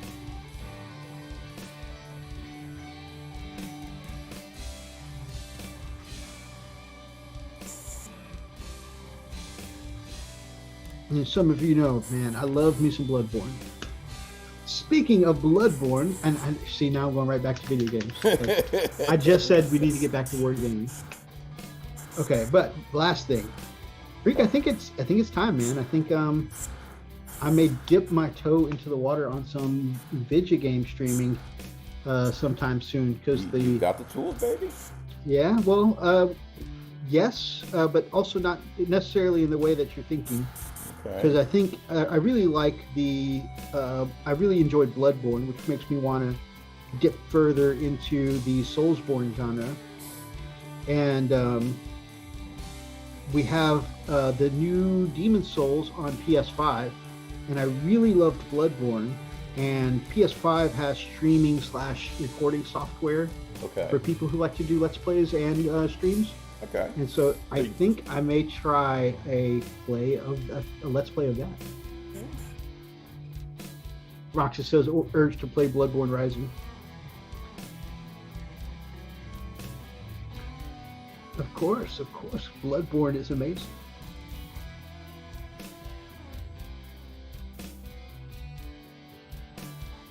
All right. Man, I wish it weren't PlayStation exclusive, because I really, really would love to share Bloodborne with you at some point. And then you can join me in the love of the atmosphere and lore, but also the feeling of the dying over and over again until you get something right. Yeah. Soulsborne are very hard games. Not like something I like to do. Just die a lot. Okay. So that definitely completes that portion fix. I'm trying to decide what I want to do. Oh, oosh. Forgot about that. I always find spots you miss, man. Always. There we go. That's better. You really should go back and play the DLC. There we go. Maybe. That might be in the cards for the future. I have no plans to do so.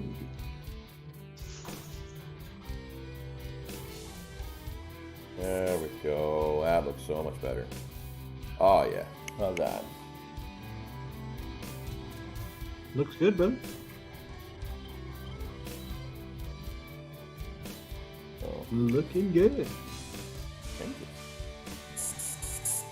you. Even though the horse with the sword may make you rage.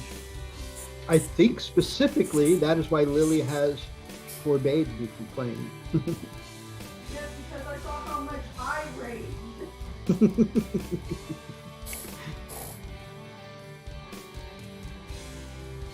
From the lips of an expert. These were even the worst. Blood Orphan of Cost was the worst. Oh yeah. No, I just watched the Orphan of Cost fight and I'm like, no,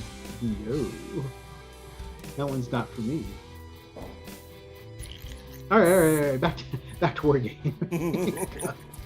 Oh my God, we're terrible.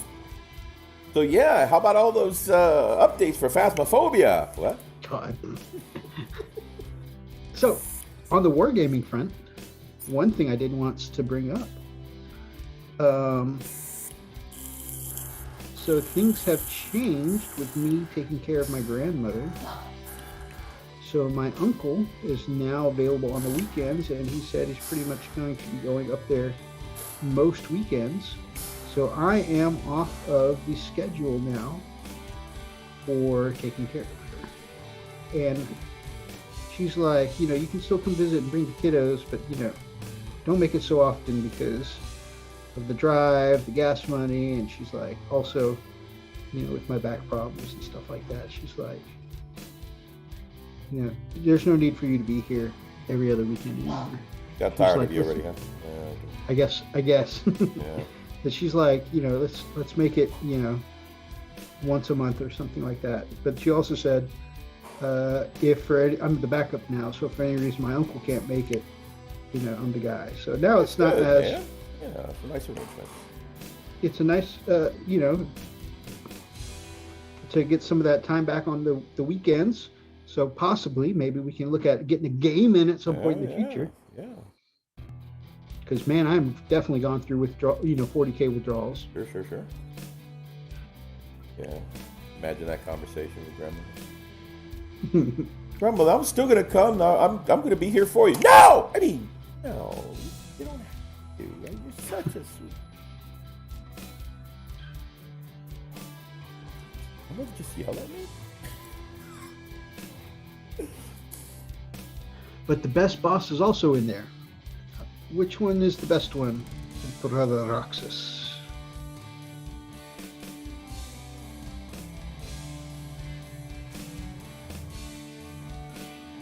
But yeah, so we definitely got to get in some Warhammer in the future.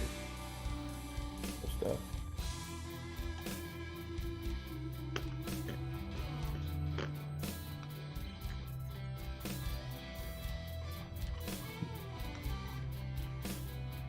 Also, and I know like both of us have really struggled with time lately, but kind of miss our, D&D games.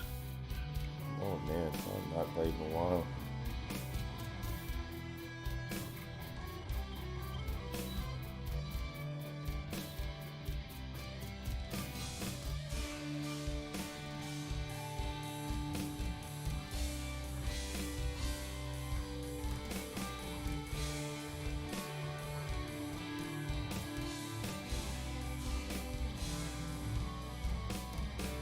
And then Atlas said he'd be willing to run a 40K themed custom game. I thought that would be cool. What, D&D? Well, not necessarily D&D, but yeah, an RP game. That would be pretty freaking sweet, man. That would be really cool. And we said if we wanted to, it'd be even something that we could record and put up on the channel. I think we would need to see.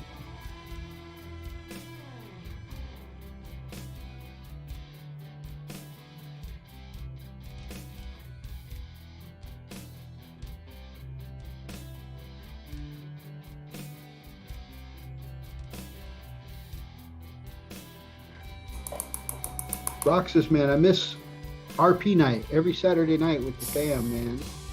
Doing Dragon Age, Chronicles of the Stars. We had some good games going. Stormfinder, of course. We had some really good games going. Used to be like clockwork. Every Saturday night was RP night.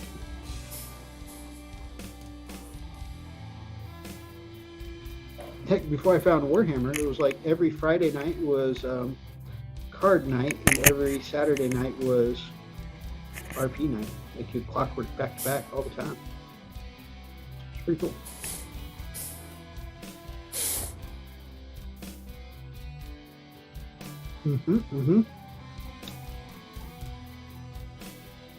This Vallejo liquid copper is alcohol based, and I always forget that until I stick the brush in my mouth. Blech. No.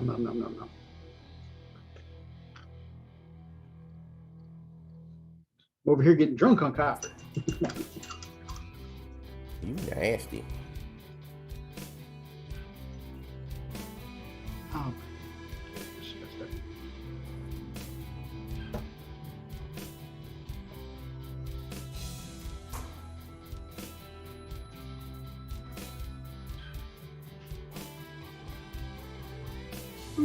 So much closer to the camera than before.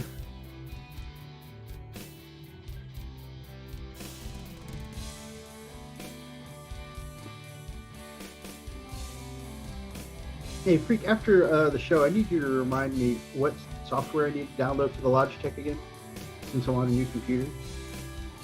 Oh, for setting up the Logitech camera? Yeah, because it's been super blurry for the last few days since I switched over computers. I need to clean the lens too. No, I've already cleaned the lens like 3 times. Ah. It'll sometimes come into focus, and then a minute or so later, or like right now, it's just not going to focus at all. Gotta be seeing something, man. I think it's focusing more on stuff I've got in the background, but I didn't have this problem before, so I just got to.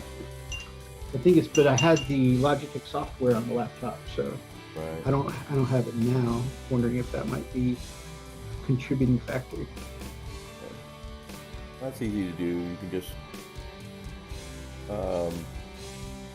Google Logitech 920, C920 software, and it'll pull it up from Logitech's website.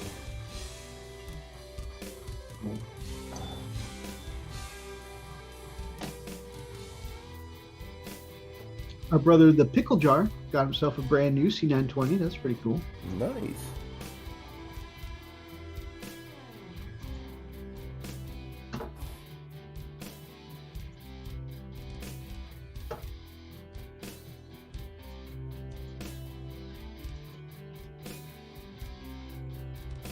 Oh, Lady Maria, of course.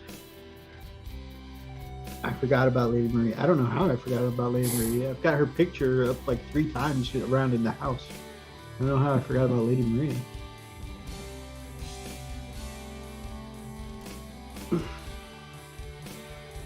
I probably just blocked it out of my brain that if I want to fight her, I have to go through the DLC.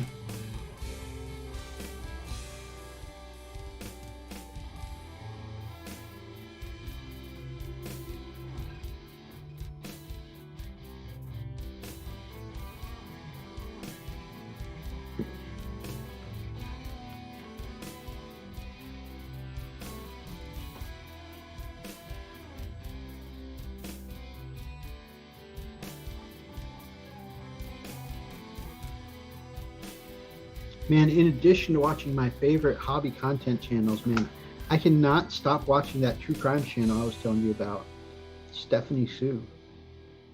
I don't know how food mukbangs and true crime stories go so well hand to hand, but it really works. I think part of it, though, is she's a great storyteller. And I feel like her fiance always plays kind of the part of us as the audience, because he always does the reactions of like, wow, and that's so crazy, and it's like, it's almost funny.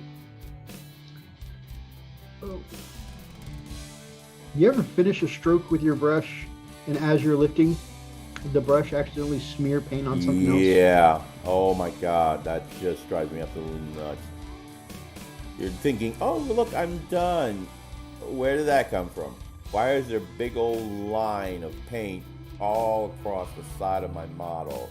Oh, I hate when that happens. Oh. Mental. You definitely can't rely on the autofocus of the C920, right? Right. I freak just upgraded my computer. I got a brand new computer built, and I forgot to put the Logitech software on the new computer. So that's just something I got to address when we're done with the stream.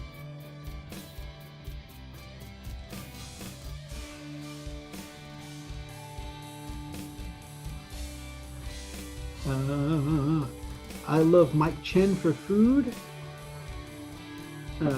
channels, and he does ghost stories at times. Okay, so there's more than one channel making the scary and the food stuff work. That's cool. Mike Chen, sounds good.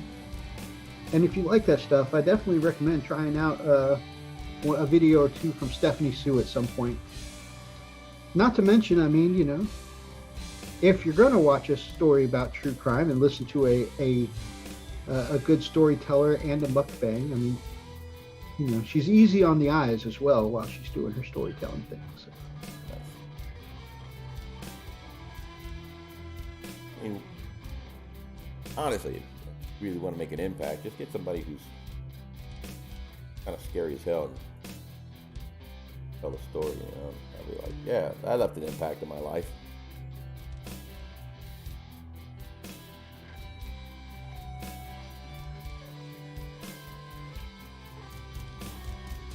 Oh my God, what did I do?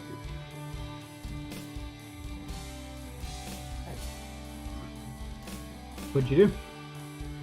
Well, I'm looking at something that looks like was stuck on the foot pad, the landing pad. I'm not sure what that is. You yank it off. Hopefully, okay. It's good. It's done. Ah, scary. Wait a moment. What? Had a little scary moment, man. It's all good. Right to the very. There's like a little tag or something that was sticking out of the one of the landing foot pads, the vehicle.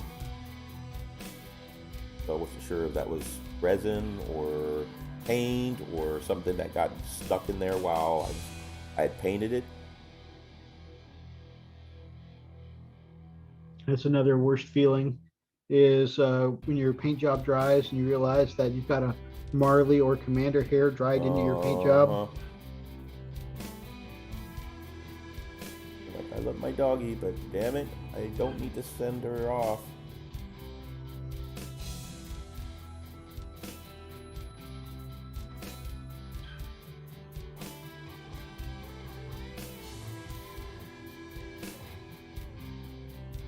Hey pal, you know you got dog fur all over my model. Hey, I didn't charge extra for it, man. Be grateful.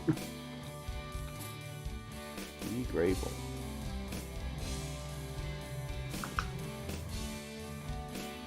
Speaking of easy on the eyes from a few minutes ago, YouTube Music recommended, you know, because I don't think this is any surprise to any of our amazing fellows and ladies here on our stream, but Wolf Brother likes 80s music. And so I listened to a bit of 80s music. And something that YouTube recommended to me was a cover of I Just Died in Your Arms Tonight. Oh, wow. And I've listened to it for about 3 times, and I was like, this is a good... But, you know, I tend to listen to stuff like while I'm on the road, so I'm not looking. And so, anyways, the next day, I sat down and actually, because, you know, on YouTube Music, when they recommend a song, usually it's like the music video version. And I sat down and watched it, and it's by a group called Komodo, and that is a music video easy on the eyes. So, got to send that to you.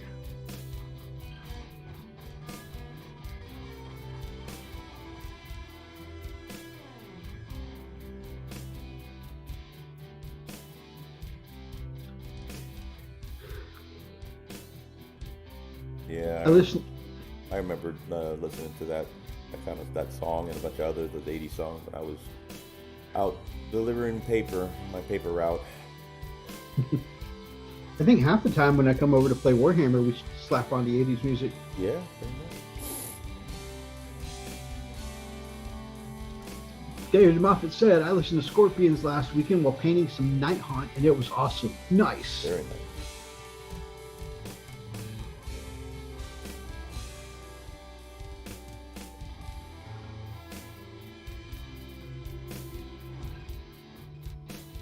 All right, so you need to clean up some of these black shoulder pads. I got a little bit of overspill on the gold shoulder trim.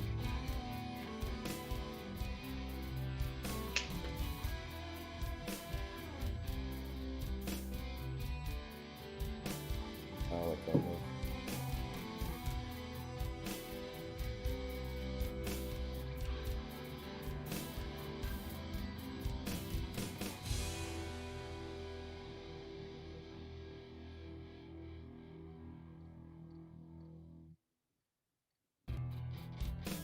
Alright, let's change it. Oh.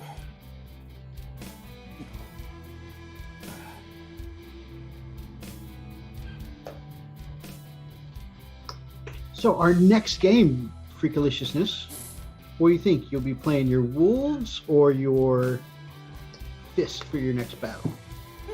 Probably my wolves. Oh, that's cool. That's real cool. Alright, let's see if this works.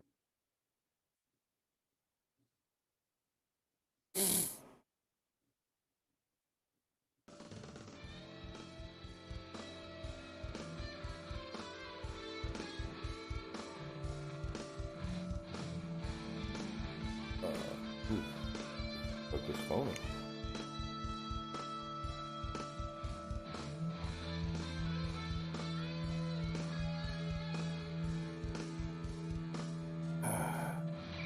So many little details to clean up. But hopefully it'll look cool and will be worth it when I'm done with this. I'm telling myself.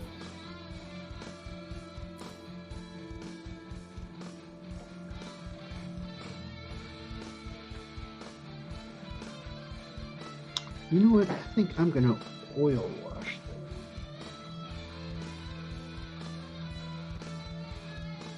Yeah, I think that'll look better on that weapon. This is an oil wash.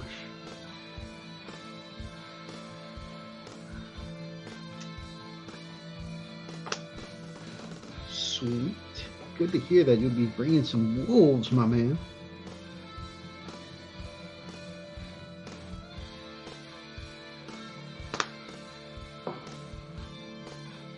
Yeah, it'd be nice to get back into the gaming, huh? Absolutely. I'm definitely missing it. It's a good reminder when we spend so much time painting, you know, like what we're painting for, you know? Right. Like, oh yeah, there's a game that goes with this. And don't get me wrong, I enjoy painting for the sake of painting, but also love the game.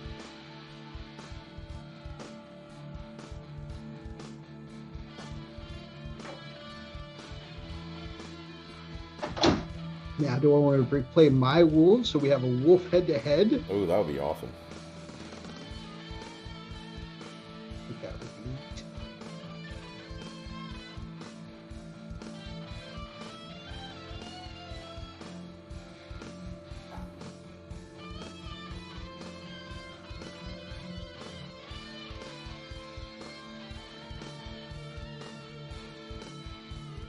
Good to have a little variety in music now. Oh yeah. Oh yeah. Getting tired of that other one. Especially when we sit and paint for a few hours at a time, you know, it's good to mix it up. Yeah, I need to write some more. I think I'm gonna do some bluesy stuff.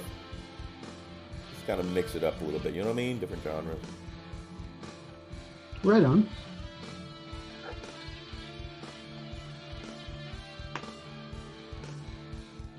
And maybe do some.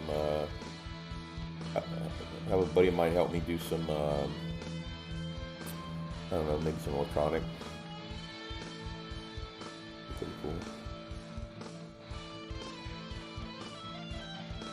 That'll be cool. I think one of the things I struggle with when I'm doing a longer video, which I know I need to like cut down the length of our videos and stuff like that. But I think one of the things I struggle with is like finding songs that go together. I think from our list, All right. because I don't want anything like jarring. Right. You know, when you go from the rock one to the happy one, Right. the happy hobby time one, you know. Right. And so I try to pair ones up that go well together, you know. So it'd be cool. There's different stuff that you know we can mix up a little bit. Different things. Oh yeah. I hope Roxas likes this, man, because this is gonna be. It's one of the things I dread when I'm doing a mission piece. It seems like.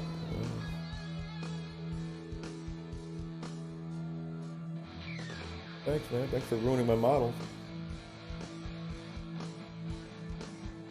Ugh. No, that's one of the best things about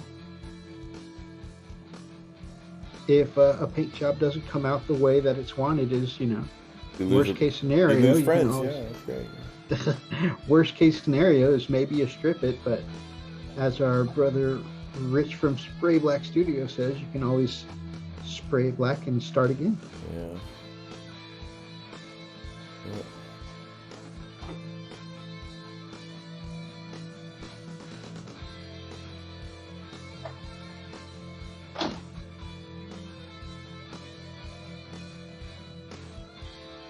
What's the worst thing that can happen? You like lose friends. Oh, Yeah, we had that. I used to have friends once, and then I painted something for them.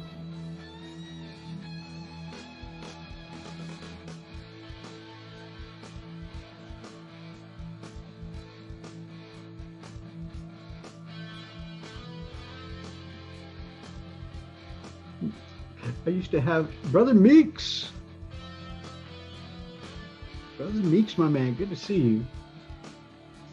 What happened to them cheeks? Do a little twerky twerk.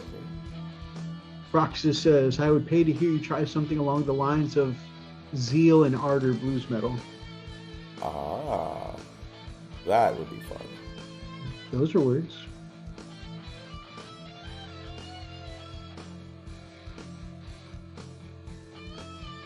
Blues metal. You know, I'm not familiar with the term. Blues have never really been my thing. I wonder how I would feel about blues metal. Well, I mean, if you consider Led Zeppelin is, in a way, a genre mixed blues and metal. That's pretty much what they were. A lot of, I mean, it's just a pretty interesting melding of the different genres. You're an interesting melding of different genres. What? That sounds cool. Who else did that? Eric Clapton did some of it. But they've got some really amazing artists nowadays that just got some crazy stuff. They kind of mix the two. You know, when like Hoffman reached a certain level of fame, how he just became known as the Hoff? Yep. Do you think that ever happened to Eric Clapton?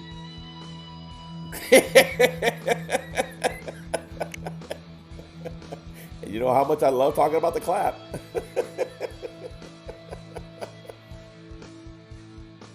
Hey, it's the clap. Don't ever call me that again. Okay, sorry. Say that again, I will kill you. Roxas, immediately get out. It's more Devil at the Crossroads blues. Yeah. That's exactly right. Black Sabbath's The Wizard. It's an example of one of those cited by David Moffat. Clearwater Revival also did. So yeah, I mean, there's so many different examples.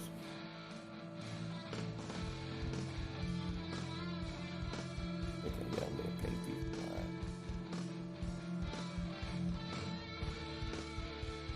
Did I paint it black? All right, I'm gonna pull on. This is actually looking really nice, by the way. But all right, I need to get your opinion, Mythos. Okay, Mythos, put your ass up. I was finishing the purity seal I was on. That's up. Okay, so far this is what I've got. So what I'm about to do, I'm going to start working on the feet. Don't touch the feet. So I'm going to do, of course, the metallic on the support, right? The hydraulics. Sure. But should I paint the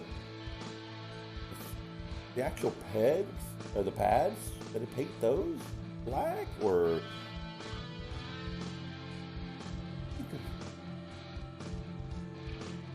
If I want to paint them metallic, I can leave these edges black, paint that metallic, right? The hydraulics metallic, and then maybe this black. I don't know. Or no. What works? I don't want to leave them. I don't like that the white. I just I don't know. Maybe I'm overthinking it. Good night, David. Have a great night. Running Bear. Hi, is all. India?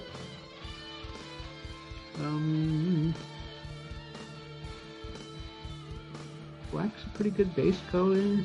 Complements whatever else is going on. I'll try that. That sounds good. Yeah, that's kind of what I'm leaning on. Hey, do you remember the back end, the back lower end of the STF1 has the red accents? Yeah. Do you know where you're going to put the red accents on this? Yeah, I think so. So there's some little spots right here that I'm gonna probably do it on. Okay. Just a little bit here, then there's a little spot here, and same thing to kind of, because this is pretty. You're off camera. Symmetrical. I can't really. Sorry about that. So like, got a little spot here, and another spot here. You see that? Mm-hmm. And then there's this square here, and then Okay. same thing here. So kind of But I'm gonna do like a darker red. I don't want a bright Right, red. right. So, Cool.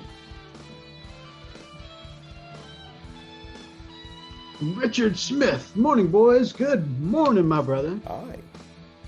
Got some amazing brothers from the UK here. Elster Nation, my dad used to go to a shoot where Eric Clapton went, but everyone called him Eric Crapshot because he couldn't hit anything. Meek says, just paint it. Brother Roxas, if you want to check out the song Come On Down or Ship on Fire are pretty good. Ooh. And open that in their chat so I can listen after the show.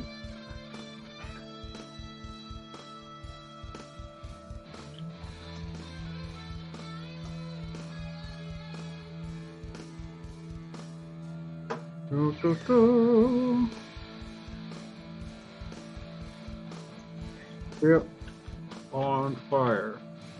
This is my moneymaker case. Jill and Arter, Ship on Fire. There we go. All right, I'll check them out after the show. Thanks for the suggestion, my brother.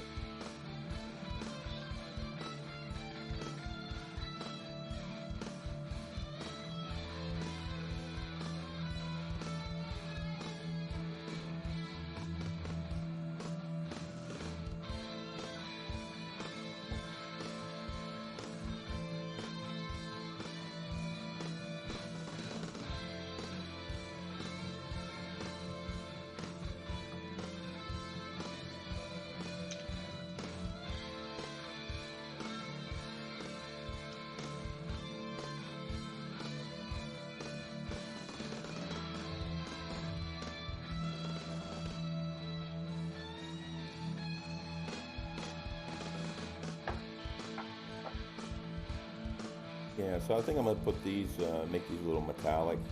Yeah, that'll work. Cool. Roxas, while I got you here, my brother, just to double check. So we've got one broadside and its squad of crisis suits done up as the Y-19. One broadside and the squad of crisis suits done up as the Y-21. What was the ghost keel supposed to be colored as?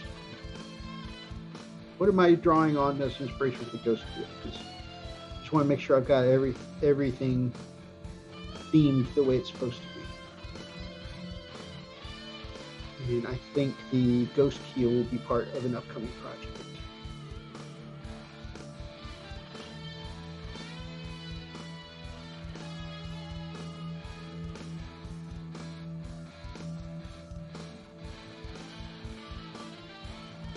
I may have thought of using the song as a villain for Dresden. Nice. I miss Dresden too. Playing Dresden was fun. Man, Freak, I know you can't really make the Saturday games, but being a big Dresden fan like you are, I think you would have loved the Dresden RP. Yeah, I still have the book. The RP book? Yeah. Oh. Yeah, I've been thumbing through that a little bit of time here. I gotta get it back to Roxas thing. My poor book.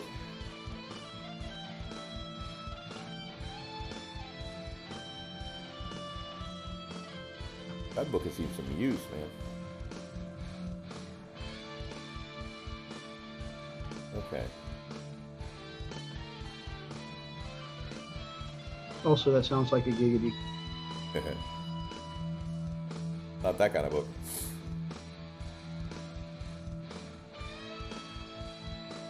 Alright, so I think... Yeah. Running Bear, not been well, but with this laptop, can say hi laying down. Yeah, I thought I hadn't heard from you in a while, man. I'm glad that, you're able to at least come by and say hi. I'm sorry you're not feeling well, though, brother. What's going on, Lynn? Sorry, I missed a bit of that because of music. What? Oh, okay. I was just asking. I know we've done a broadside and a squad of crisis suits in the scheme of the Y-19, a broadside and a squad of crisis suits in the scheme of the Y-21.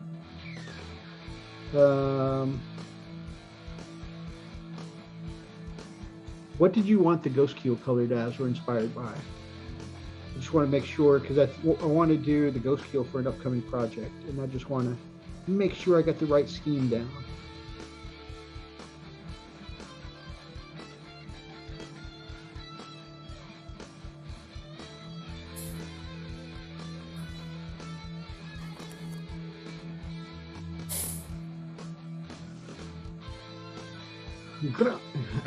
Grumpy Guy Gaming. Good You almost morning, did it. all. You almost did it, didn't you? You almost went there. You almost went all Count Chocula on him. Man, I'm telling you, I think I listen to like Grumpy Guy Gaming, because a lot of his videos are shorter. I tend to listen to like 10 of them in a row. Mm-hmm. Like I'll let a couple build up and then I'll go and spam all his episodes at one time. And man, so I listened to Grumpy for like a good solid like 2 hours the other day. And I was like, okay, everybody gives me crap, but I feel like if I stop rolling my R's, I don't think I'm that far off. And then of course, I let Lily and then Star listen to it, and I'm like, right? I think I'm listening. They're like, no, you're not there. I'm like, I think I'm pretty close. They're like, no, you're not close. But I listened to like 10 episodes in a row. Welcome to Grumpy Guy Game. My God. Okay, I went a little extra Count Chocula. Yeah, you went. You went Yeah. there. Welcome to Grumpy Guy Gaming. We have another unboxing for you. Oh my God. Stop it. Just stop. Make it stop. I think I'm pretty close. Between your ears. Nate's Miniatures, good to see you, my brother. Hey, Mythos, what's the models? Oh, Mythos, what is the models we're basing this off again? I forgot the name of it. the SDF-1 from Macross/Robotech. SDF or STF? SDF-1. Gotcha. Sierra Delta Foxtrot. Gotcha.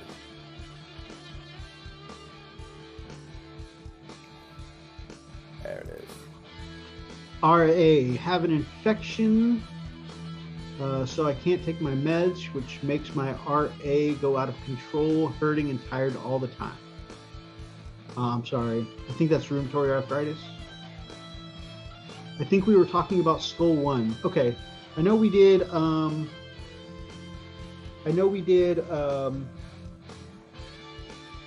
my God, the badass Tau chick. Shadow Sun. I know we did Shadow Sun to Skull 1. Do you want the Ghost Keel in the Skull 1 colors as well?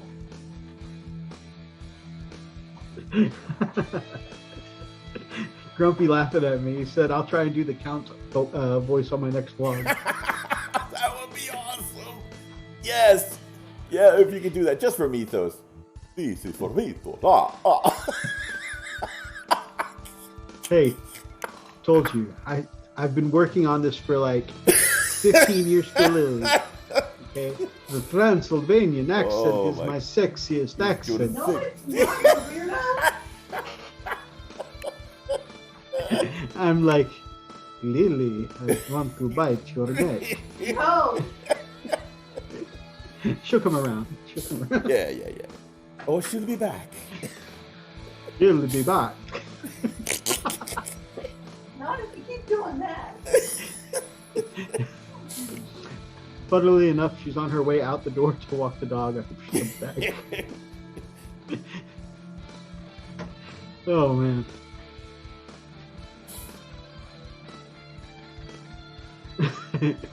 Lily, shots fired for me. Well, now that any viewers we had in Pennsylvania have unsubscribed. Sorry.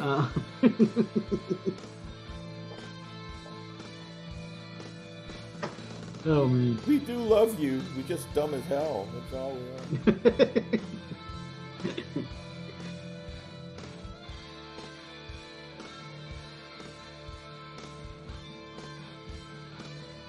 Here lie the Frosted Fists.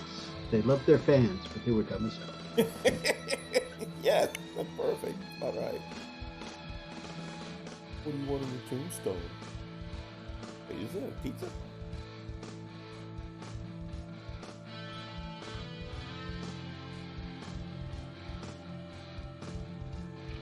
Okay.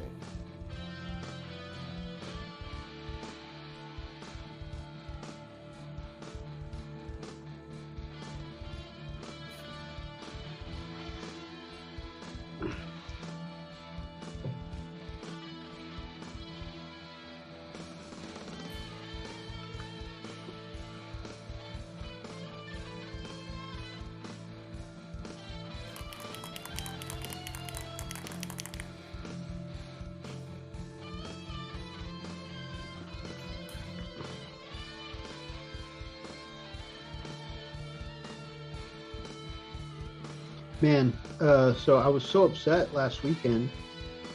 I really,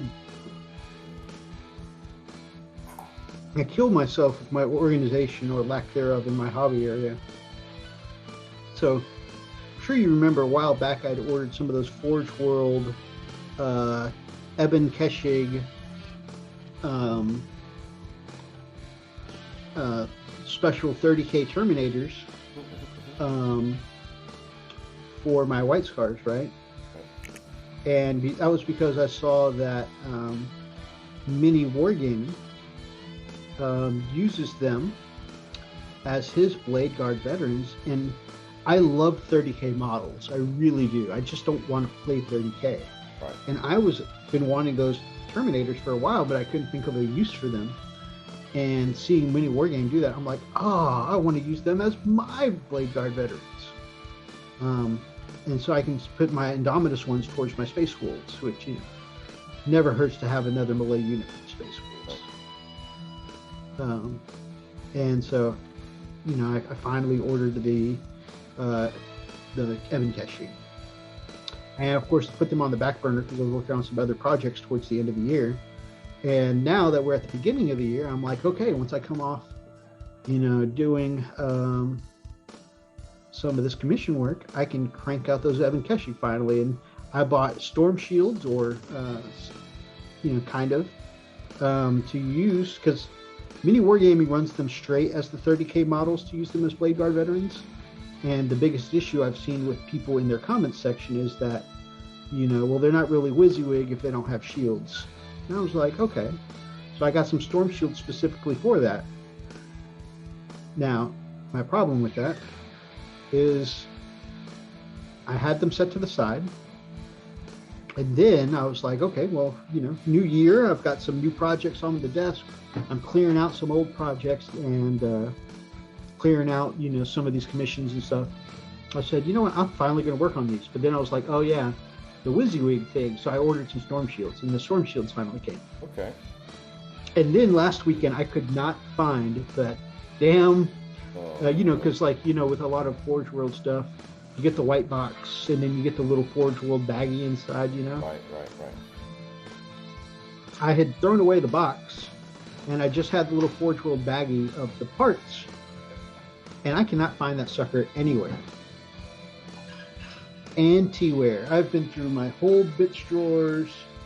I've looked in. I've got a couple of other places where I've stashed them. Like maybe I'll work on these later projects. In some of my special drawers, my junk drawers. I cannot find that bag of bits anywhere. Oh no. I'm like, oh. Yeah, speaking of bag of bits, you've got some another order from Third Life. Oh, sweet. Sweet.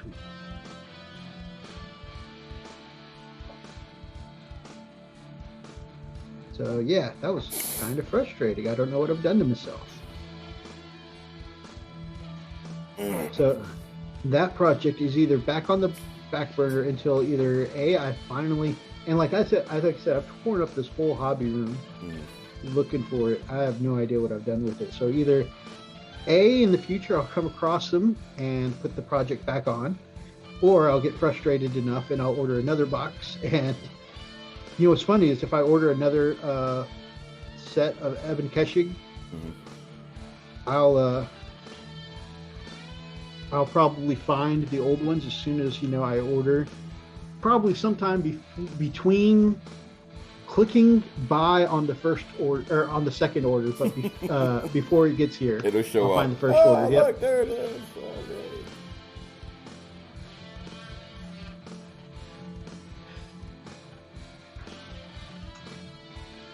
The only other Valkyrie colors were Maximilius.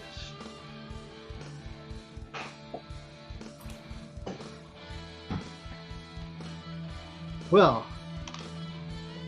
as the man who single-handedly stopped a war by sleeping with the enemy, I think I would totally be okay with tributing the Ghost Keel, paying tribute to Max with the Ghost Keel, if you're down for that, Brother Roxas.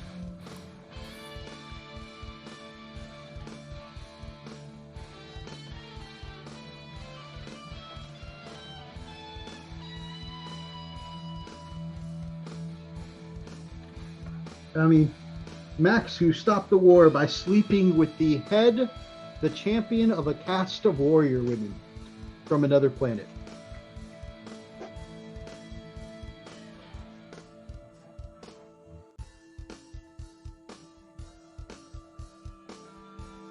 And giving speeches. Also giving speeches.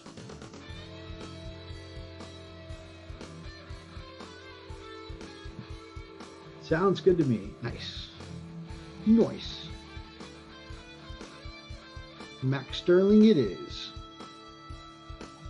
Gotta pay tribute to Max.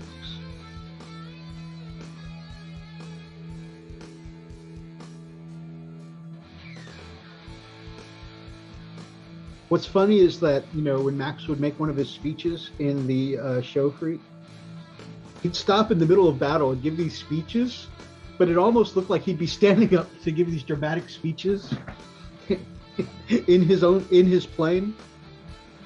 I have an announcement. What? You're in the middle of war, bro. What are you doing? One of my amazing speeches. I have charisma. He did. He did.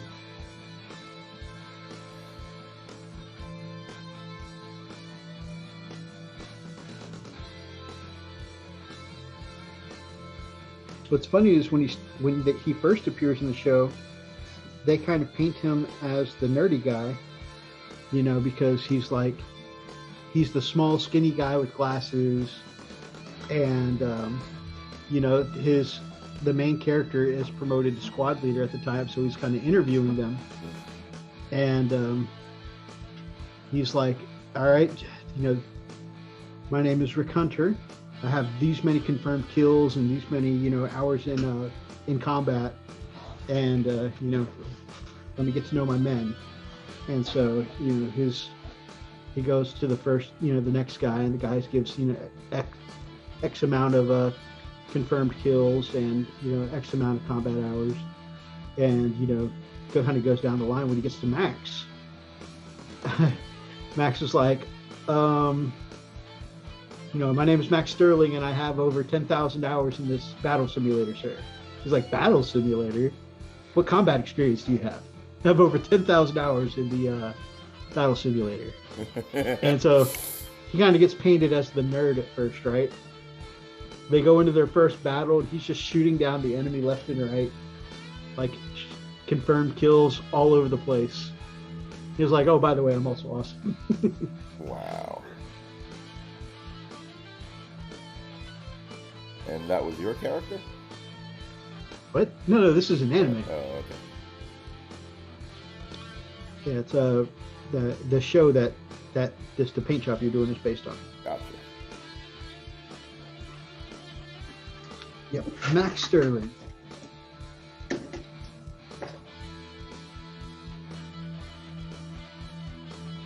So the big stealth suit called a Ghost Keel, I'm going to paint one up in the color of Max's jet.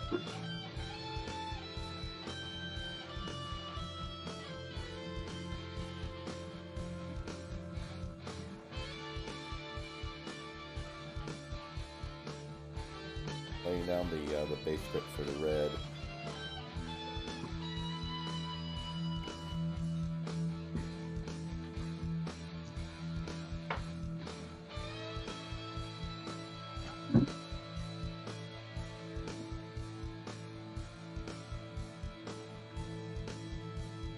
I don't know if you got to get up early, my brother. It is 10 o'clock now. It's what? I don't know if you got to get up early or anything. It is 11 o'clock now. Oh. Yeah, I want to at least finish this real quick. Ooh. 2 more minutes. Yeah. Yeah. Gives me a few more minutes to get some more work done on this chappy here. Yeah, definitely. Really loving this conversion. I'm not sure how I feel about my paint job on it so far. I feel like I've done better. You know, but then again, I know every paint job has like it looks like crap stage until, you know, they... That's how I feel, dude. I'm like, God, I'm so scared of this. It looks like hot garbage. You just never know, you know. You're always freaking on edge.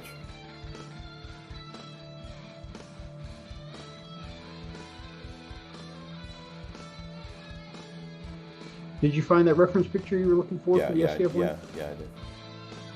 Yeah. And I was pretty much on it. Yeah, I thought you were.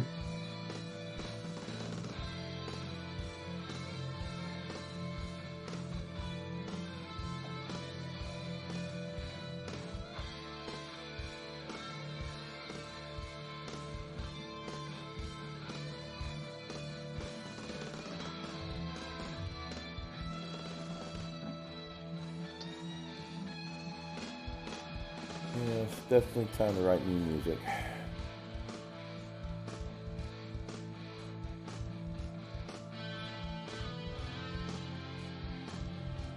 Well, you know what they say, anytime that inspiration strikes you is the right time.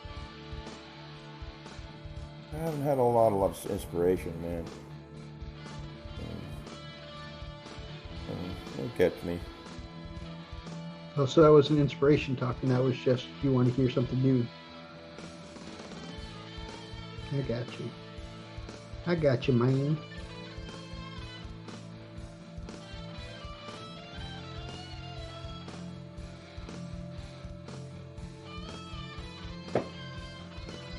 Macross Plus is one of my favorite OVAs. Nice. I have the Robotech Complete Collection on DVD. Nice. As do I. I attempted to show it to my mine kiddos because it's still epic to me, even going back and watching it, you know, a couple of years later. But apparently it's too dated for my kiddos. They couldn't get into it. So it looks like they'll rewatch that series. I gotta go back and rewatch it myself, by myself. I'm all alone. No one here beside me.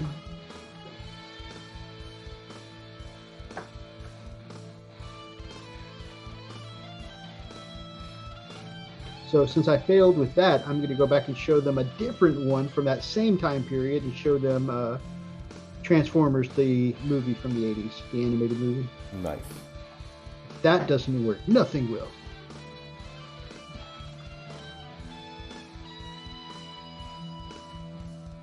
And if that doesn't work, I'll just, you know, jump over the edge or something. My world. Not a huge fan of second season, but loved 1 and 3.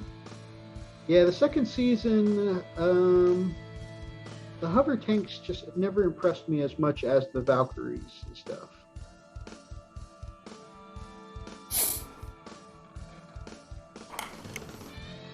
The motorcycles were an interesting touch in, I think, the third season.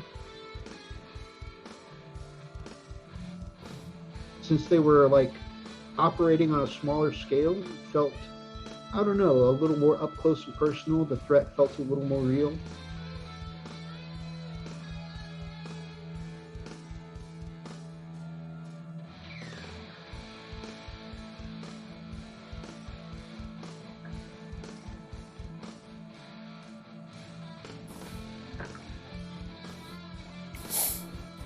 So, freak, the computer you built me, I found out that it was able to play Fable. Like I said, I couldn't run that on my old computer. Awesome. Potato. And then I installed a couple more today, like Space Marine. I want to see how it handles that because it's a little more actiony, a little more graphics intensive. Right. I mean, it's still like a 10-year-old game at this point, but still. And I've played Sword with Sauce, which I couldn't play on the potato because it was too choppy. Played some of that today, and it was so buttery smooth. What's it called? I mean, Sword with Sauce. It's a stick, like not quite a stick fighter, but it's like shadowy blank figures. Okay. And basically, you get these ninja assassin tools, and you just run around a map and kill all the enemies on the map. Nice.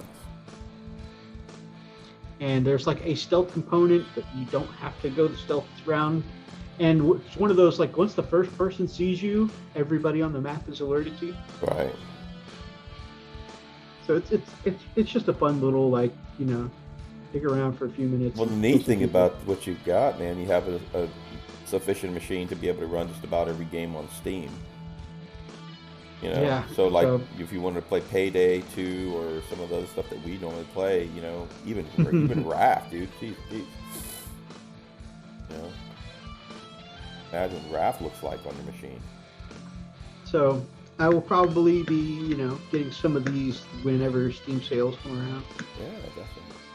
Also, I saw that Epic has like a monthly game that they give away, so probably sign up for that. Start getting some of the Epic games in my library. Right on.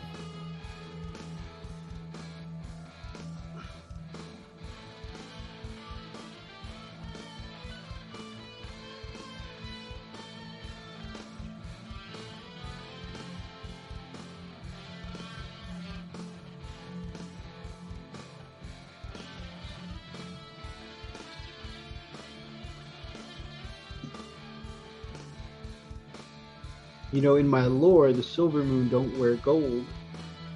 They replace it with silver because, you know, the being able to identify friendly or allies in guerrilla warfare by the gleam of silver and as opposed to gold was how they survived on a planet during warp storms where their communications were all knocked out. And that's kind of like the base lore behind my Silver Moon. And this chaplain here, these chaplains love the black and gold. I think this chaplain here is going to be the only guy allowed to wear the gold. Because I kind of wanted him to not match, but I wanted him to have some similarities with the chaplain on bike I just painted up for my White Squad. Obviously just a much wolfier version.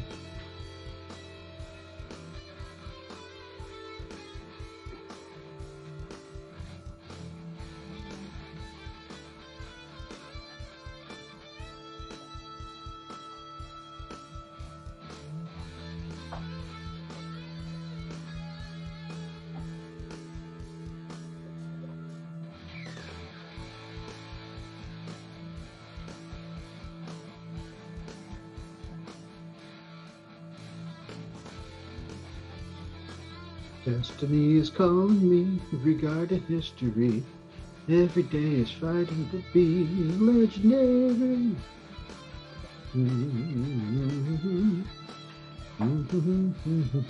Grumpy, have a great day at work, my brother.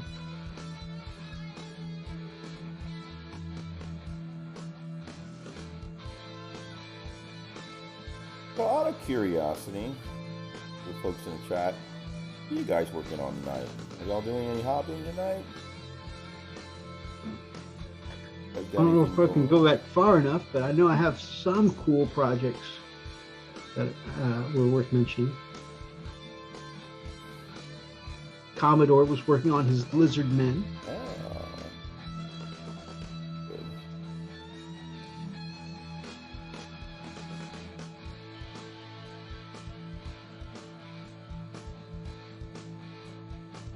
Oh, I forgot to read this comment earlier. When you were talking about you were going to move the camera to the subject matter, he was joking about you focusing the camera on your crotch. Ah, the subject matter.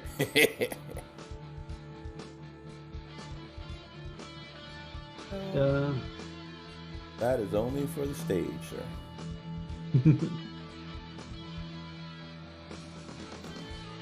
Let's see. Modeling for Advantage was working on trying to get the child to go back to sleep. I know that feeling. That's a project, yeah.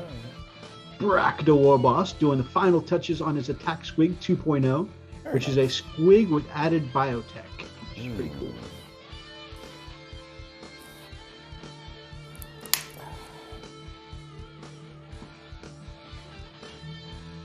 So, pretty cool stuff. Yeah, man, that's awesome. Phoenix was waiting on some paints that are coming in tomorrow. So, some cool stuff in the chat. See if anything new got posted. Yep.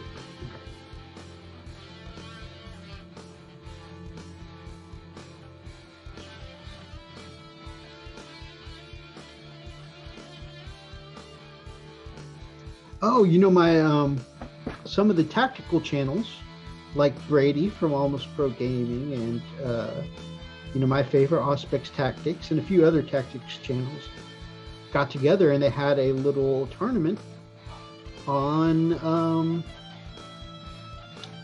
Tabletop Simulator. Oh, that's cool. And my favorite at Tabletop Simulator, not Tabletop Simulator, at Auspex Tactics, won the little tournament, so that was pretty cool. And he is pretty savvy, is he not? He's very savvy.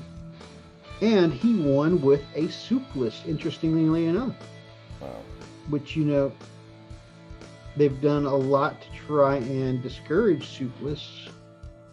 And he just wanted to try multiple units, since it was Tabletop Simulator, that he thought were really good, and he was never going to get around playing all the armies and all these different new units without, you know, anytime soon, especially since games aren't really a thing right now. Right.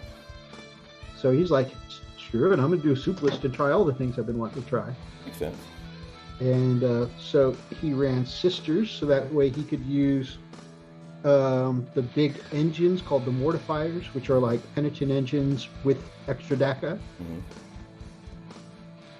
Mm-hmm.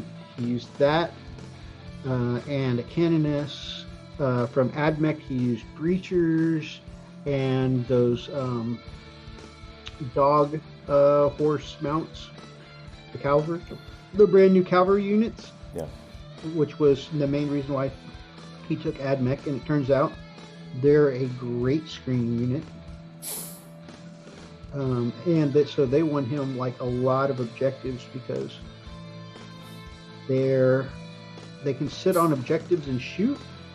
And they may not have great shooting, but it's like a harassment kind of level shooting, you know, right. kind of like having a tactical squad sitting on an objective. So you could sit and shoot to harass, but also shoot to harass.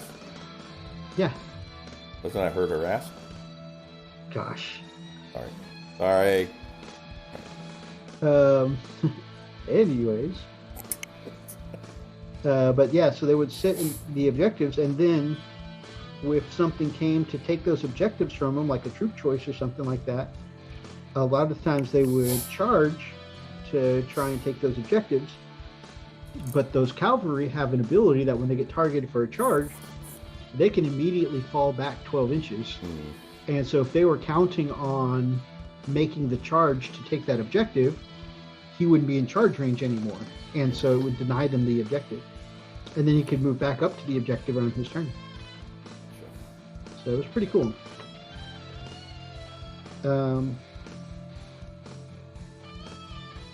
So anyways, he was using the new cavalry units from the AdMech. He was using the Mortifiers from the Sisters to Battle. And of course, everything was like legal detachments. So like wherever he needed to take an HQ choice or a troop choice to make it legal, you know, he had them. What was the final? And he also took Blood Angels for the Smash Captain on a bike, and I think he had the new Chaplain on the bike, which you can really build up to be a combat beast, and a Smash Captain on bike, and he had Sanguinary Guard, which are the Blood Angels' best melee unit, and arguably what could be, though some consider the best Space Marine melee unit right now. Although I think the new Deathwing Knights probably take that. How many points were they actually playing? I think this was a 2,000 point tournament. Okay.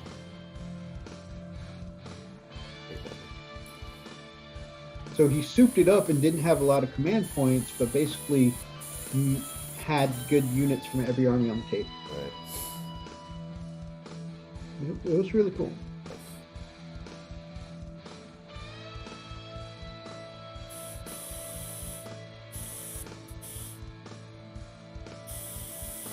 Always good, whether it's just a battle report or, a tournament like this, to see the side that you're cheering for, pull out a W.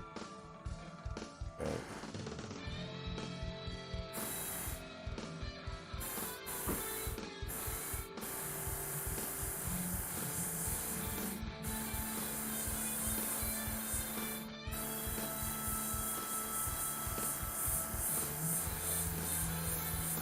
I swear I keep saying this, Mythos, and I will keep saying it probably till the day I die. I'm better with the airbrush than I am with an actual paintbrush, dude. Good God. How do you paint straight lines with an airbrush? It makes no sense. Dude, I can do that. I just cannot paint to save my life when it comes to freaking brush. You make me so sick. You can paint with a damn brush. I don't want to hear you. Your stuff comes out all nice and pretty. Mine's all clumpy stuff. God.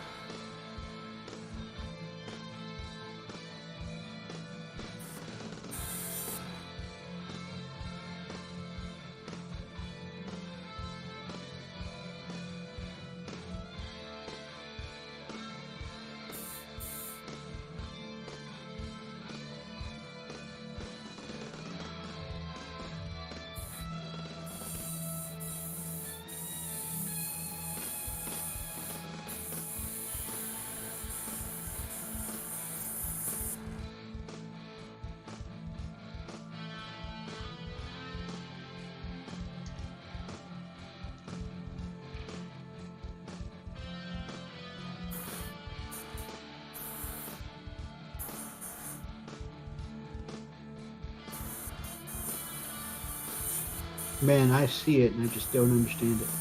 What? Just how you do it. Are you watching me? Oh, Jesus. I mean, if I can see the point, and so to me, it's, I can do it as long as I can see where it's going. It just, I said, it just, I don't know, it just goes so much better for me.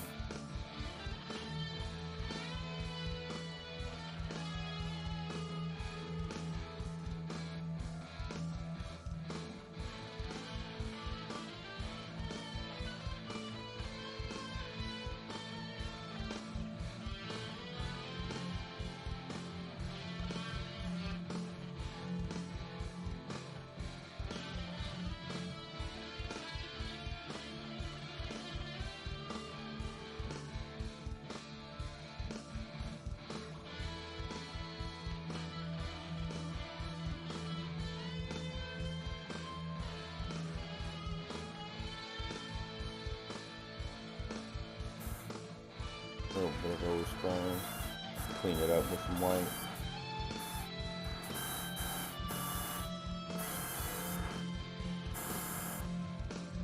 Man, you do crazy work, man.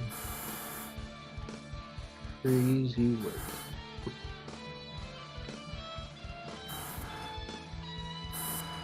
You know what really drives me crazy? It's just like that skill is ingrained in you. It's like I paint every day. I got like a daily grind going on, and I'm like, sometimes I just don't know if I'm getting any better, And then I see you, and you're like, "Yeah, I felt like painting today. It was Stupid idiot.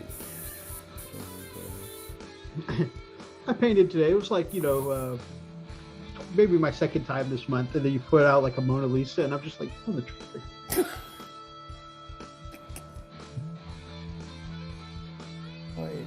He's like, I also wrote 2 songs this month. Like, it got all the art stuffs. Oh, I told you that's why I go by the moniker Freak.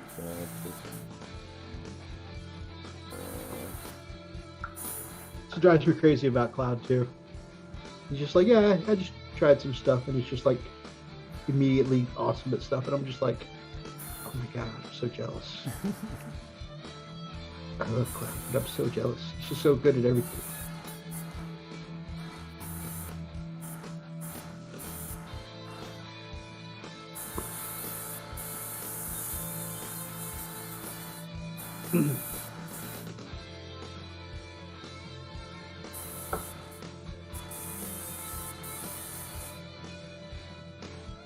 Looks like a clock.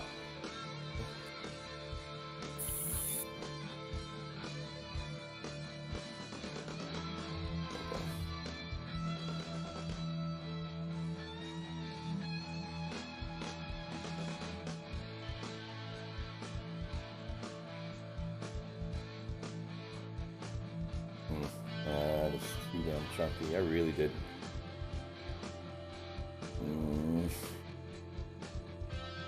What's chunky?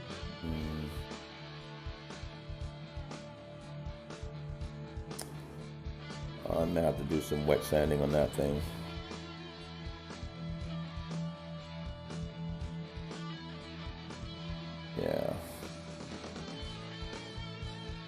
Yeah, I did not thin that paint well enough. The original one that put on anything.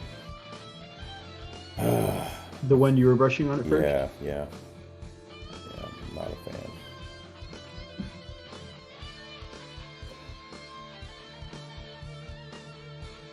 Okay.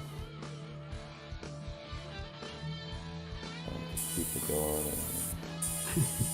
Thank you so much, Richard, my brother. Your stuff looks great, Mythos, but if you feel like you want to push yourself, they say it takes deliberate practice. I have only painted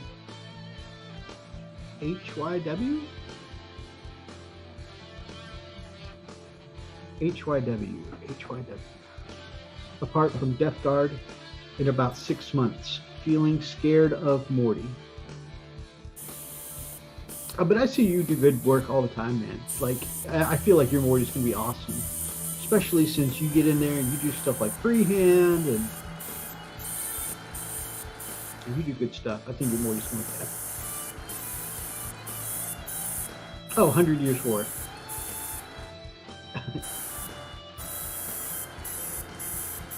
Oh, right. That's the stuff like the cavalry and stuff like that you were doing, right? The 100 Years War stuff.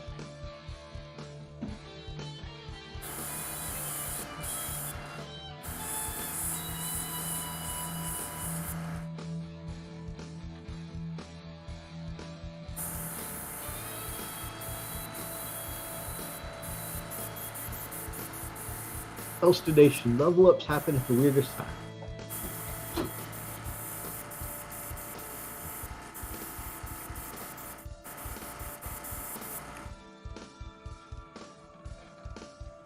.25mm French Knights most. Oh yeah, that's the other. What the hell did I do? Apparently at some point while reading the comments I got white paint on my red purity seals. Thank goodness it was just purity seals. Alright, that's fixed.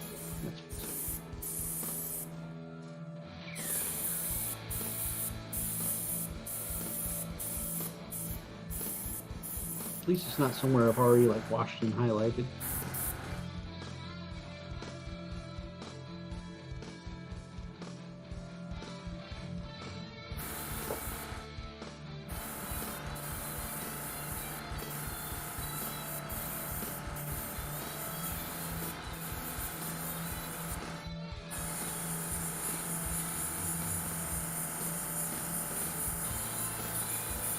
Funny, I was watching a vlog or something. I can't remember what it was, but it was like, it's okay to be the best friend of a friend who's good at everything. And I was like, does this guy know Cloud too? Are you talking to me? Is this one of those on the on a beanbag eating Cheetos moments?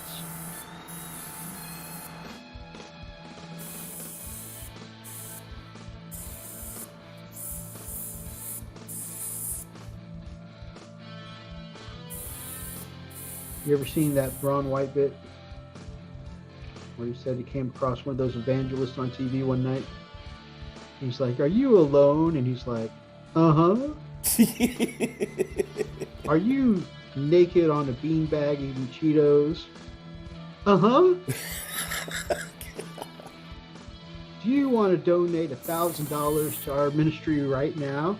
He goes, "Oh, whew, I thought they were talking to me for a minute there."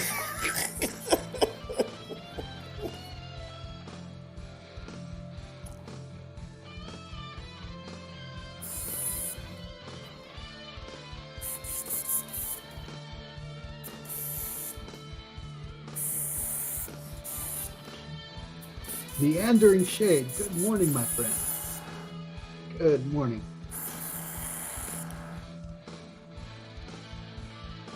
We are just having a chill bit of hangout while we get some stuff painted up.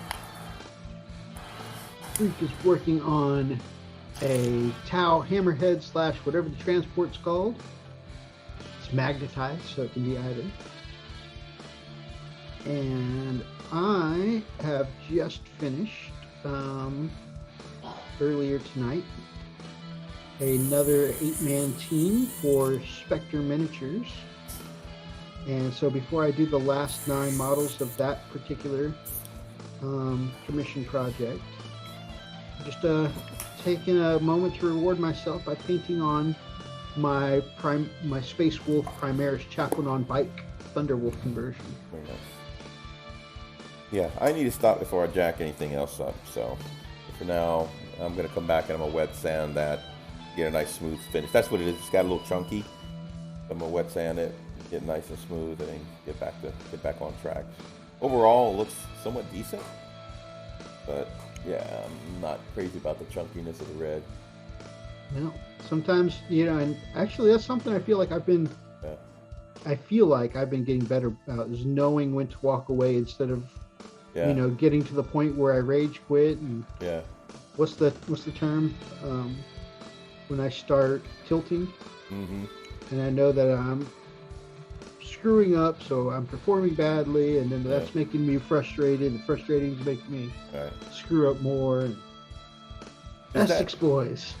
Hey, does that highlight going to work for it, man? Oh yeah, the highlight on the blue looks amazing. Okay, because it was just too dark. I wasn't sure if that's going to work. Oh yeah, in fact, I think the highlight brings it up lighter than the other stuff I've got. Oh boy. Honestly, it makes me wish I had broken out the airbrush when I was doing these, but I was still new to painting white and didn't want to go crazy, because I didn't have the confidence to airbrush white at the time. Right. And so this was kind of actually my project, learning to paint white. Well, white is definitely more unforgiving than yellow.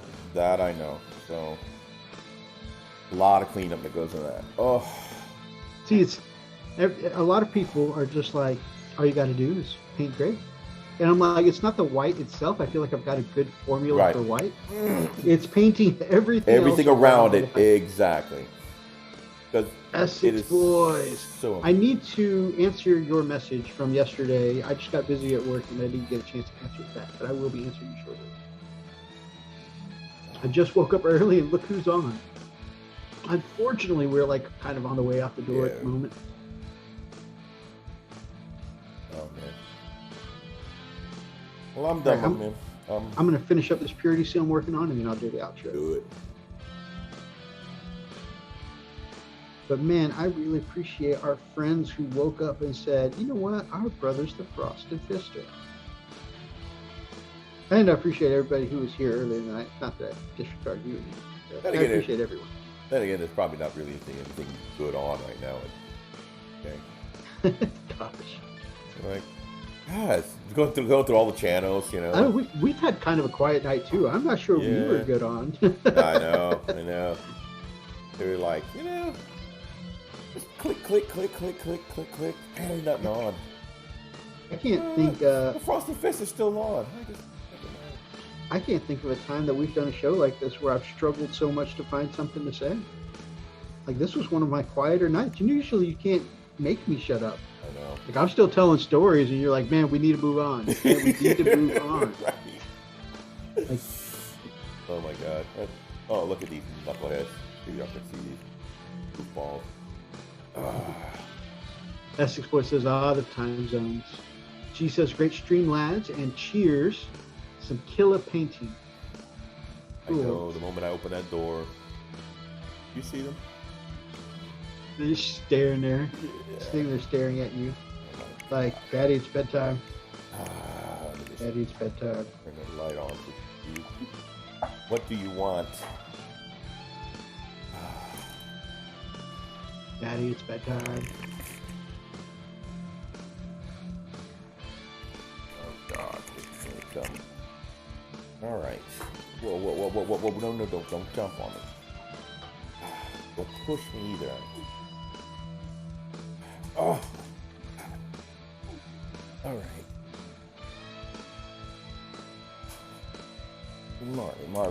Marley. Okay, all right. Oh God. Jeez and Pete. Okay, you are the problem here. Go on. Go. Marley's my baby. No, keep those in whack shop. I'm a stealer one day. You'll bring her right back, man. She's like a bull in a china shop. You're like, yeah, I had furniture and nice things and walls. They're gone now. All gone. Dude. That big girl. Every time I go over to Freak's house to play a game or whatever, I always ask Marley. I'm like, Marley, you want to get me a car? Come home with Mythos?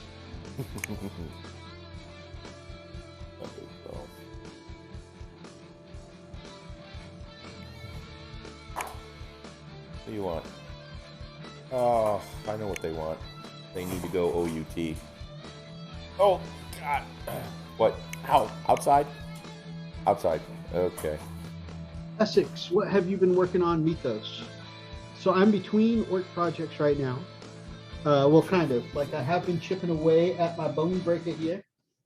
Just kind of. Oh, okay. So, got my bone breaker. This is from Puppets War. This depth roller here, which is going to be my bone breaker. Plus, I got 2 turrets up top for them. I'm going to have 2 boys with the big shooters, so I'll have 4 big shooters on here. And then this was a used piece that I rescued. And these are armature legs holding up this big old heavy resin death roller, which I thought was pretty cool. So these armature legs are kind of there. And then this used one I got that I rescued didn't have a hard top. And so I built one out of popsicle sticks or coffee stirrers and some diamond plate plastic card. And so that's going to go on top of here. But I've added on 3 Imperial Guard lights at the back and 2 speakers up front and a little platform here. And I've got a grot with the guitar rocking out that I'm going to paint up and paint up here. And the 3 lights back here, I'm going to paint them like stage lighting for a concert. So like one will be purple, one will be blue, and one will be red. And so like I said, I have a grot rocking out back here. And then I've got a grot with his arms crossed. So I'm going to put him back here, kind of like the bouncer to the VIP lounge. And then I'll have 2 boys with big shooters back here doing their big shooter thing. And so it'll be kind of like a rock concert bone breaker coming across the battlefield. It's a pretty cool little work project I've been stoked about. I have also gotten primed some of my Ludas from Gear Guts. I got some tank hunters ready to prime up. And when I get back to orcs, I have a box of 5 Storm Boys around here. I can't wait to build up and paint. So I got some orc stuff on the go. That roller looks awesome. Looks dead killing. It does. I like it a lot. I really, and when I saw that on Puppet Tour, I had to get it. You need to convert a bloat drone with flag splitters and to have a flesh mower. Oh yeah, grab one from Puppet Tour. It looks sick. Thank you, Rich, my man. Yeah, I'm just finishing up with comments. I was going to order a GW roller, or maybe might need that one. Yeah, I think that the one from Puppet Tour is like really awesome. You just got it because it is heavy, chunky resin. Whatever you got it on, you got to make sure it's going to support the weight. So that's why I ended up using those big old armature legs. All right. So I think that catches us up. Good talking with you guys. Thank you all so much for joining us, guys. Freak, any closing thoughts before we go out? No, man. Okay, dog, stop. Oh my gosh. It's driving me nuts right now. No, man, good hobby time. I kind of needed it. Got a little beyond myself with that red, but we'll get it all cleaned up and it'll look all beautiful afterwards. So. Yeah, I know you're gonna make it sweet. Right. Thanks, Mythos, and of course, the Freak and his breeding program. If you guys like tonight's episode, if you like this kind of casual, chill paint chat, then please make sure that you grab up an ox and smash that like button in the name of the Emperor. Drop us some comments down below, and of course, feel free, especially if you're in the archives, to be part of any of these ridiculous conversations. And if you guys are not yet subscribed to this channel or the channels of any of our chilling network brothers below, then we would love to have you as part of the pack here on the Frost and Fist. Until next time, stay frosty.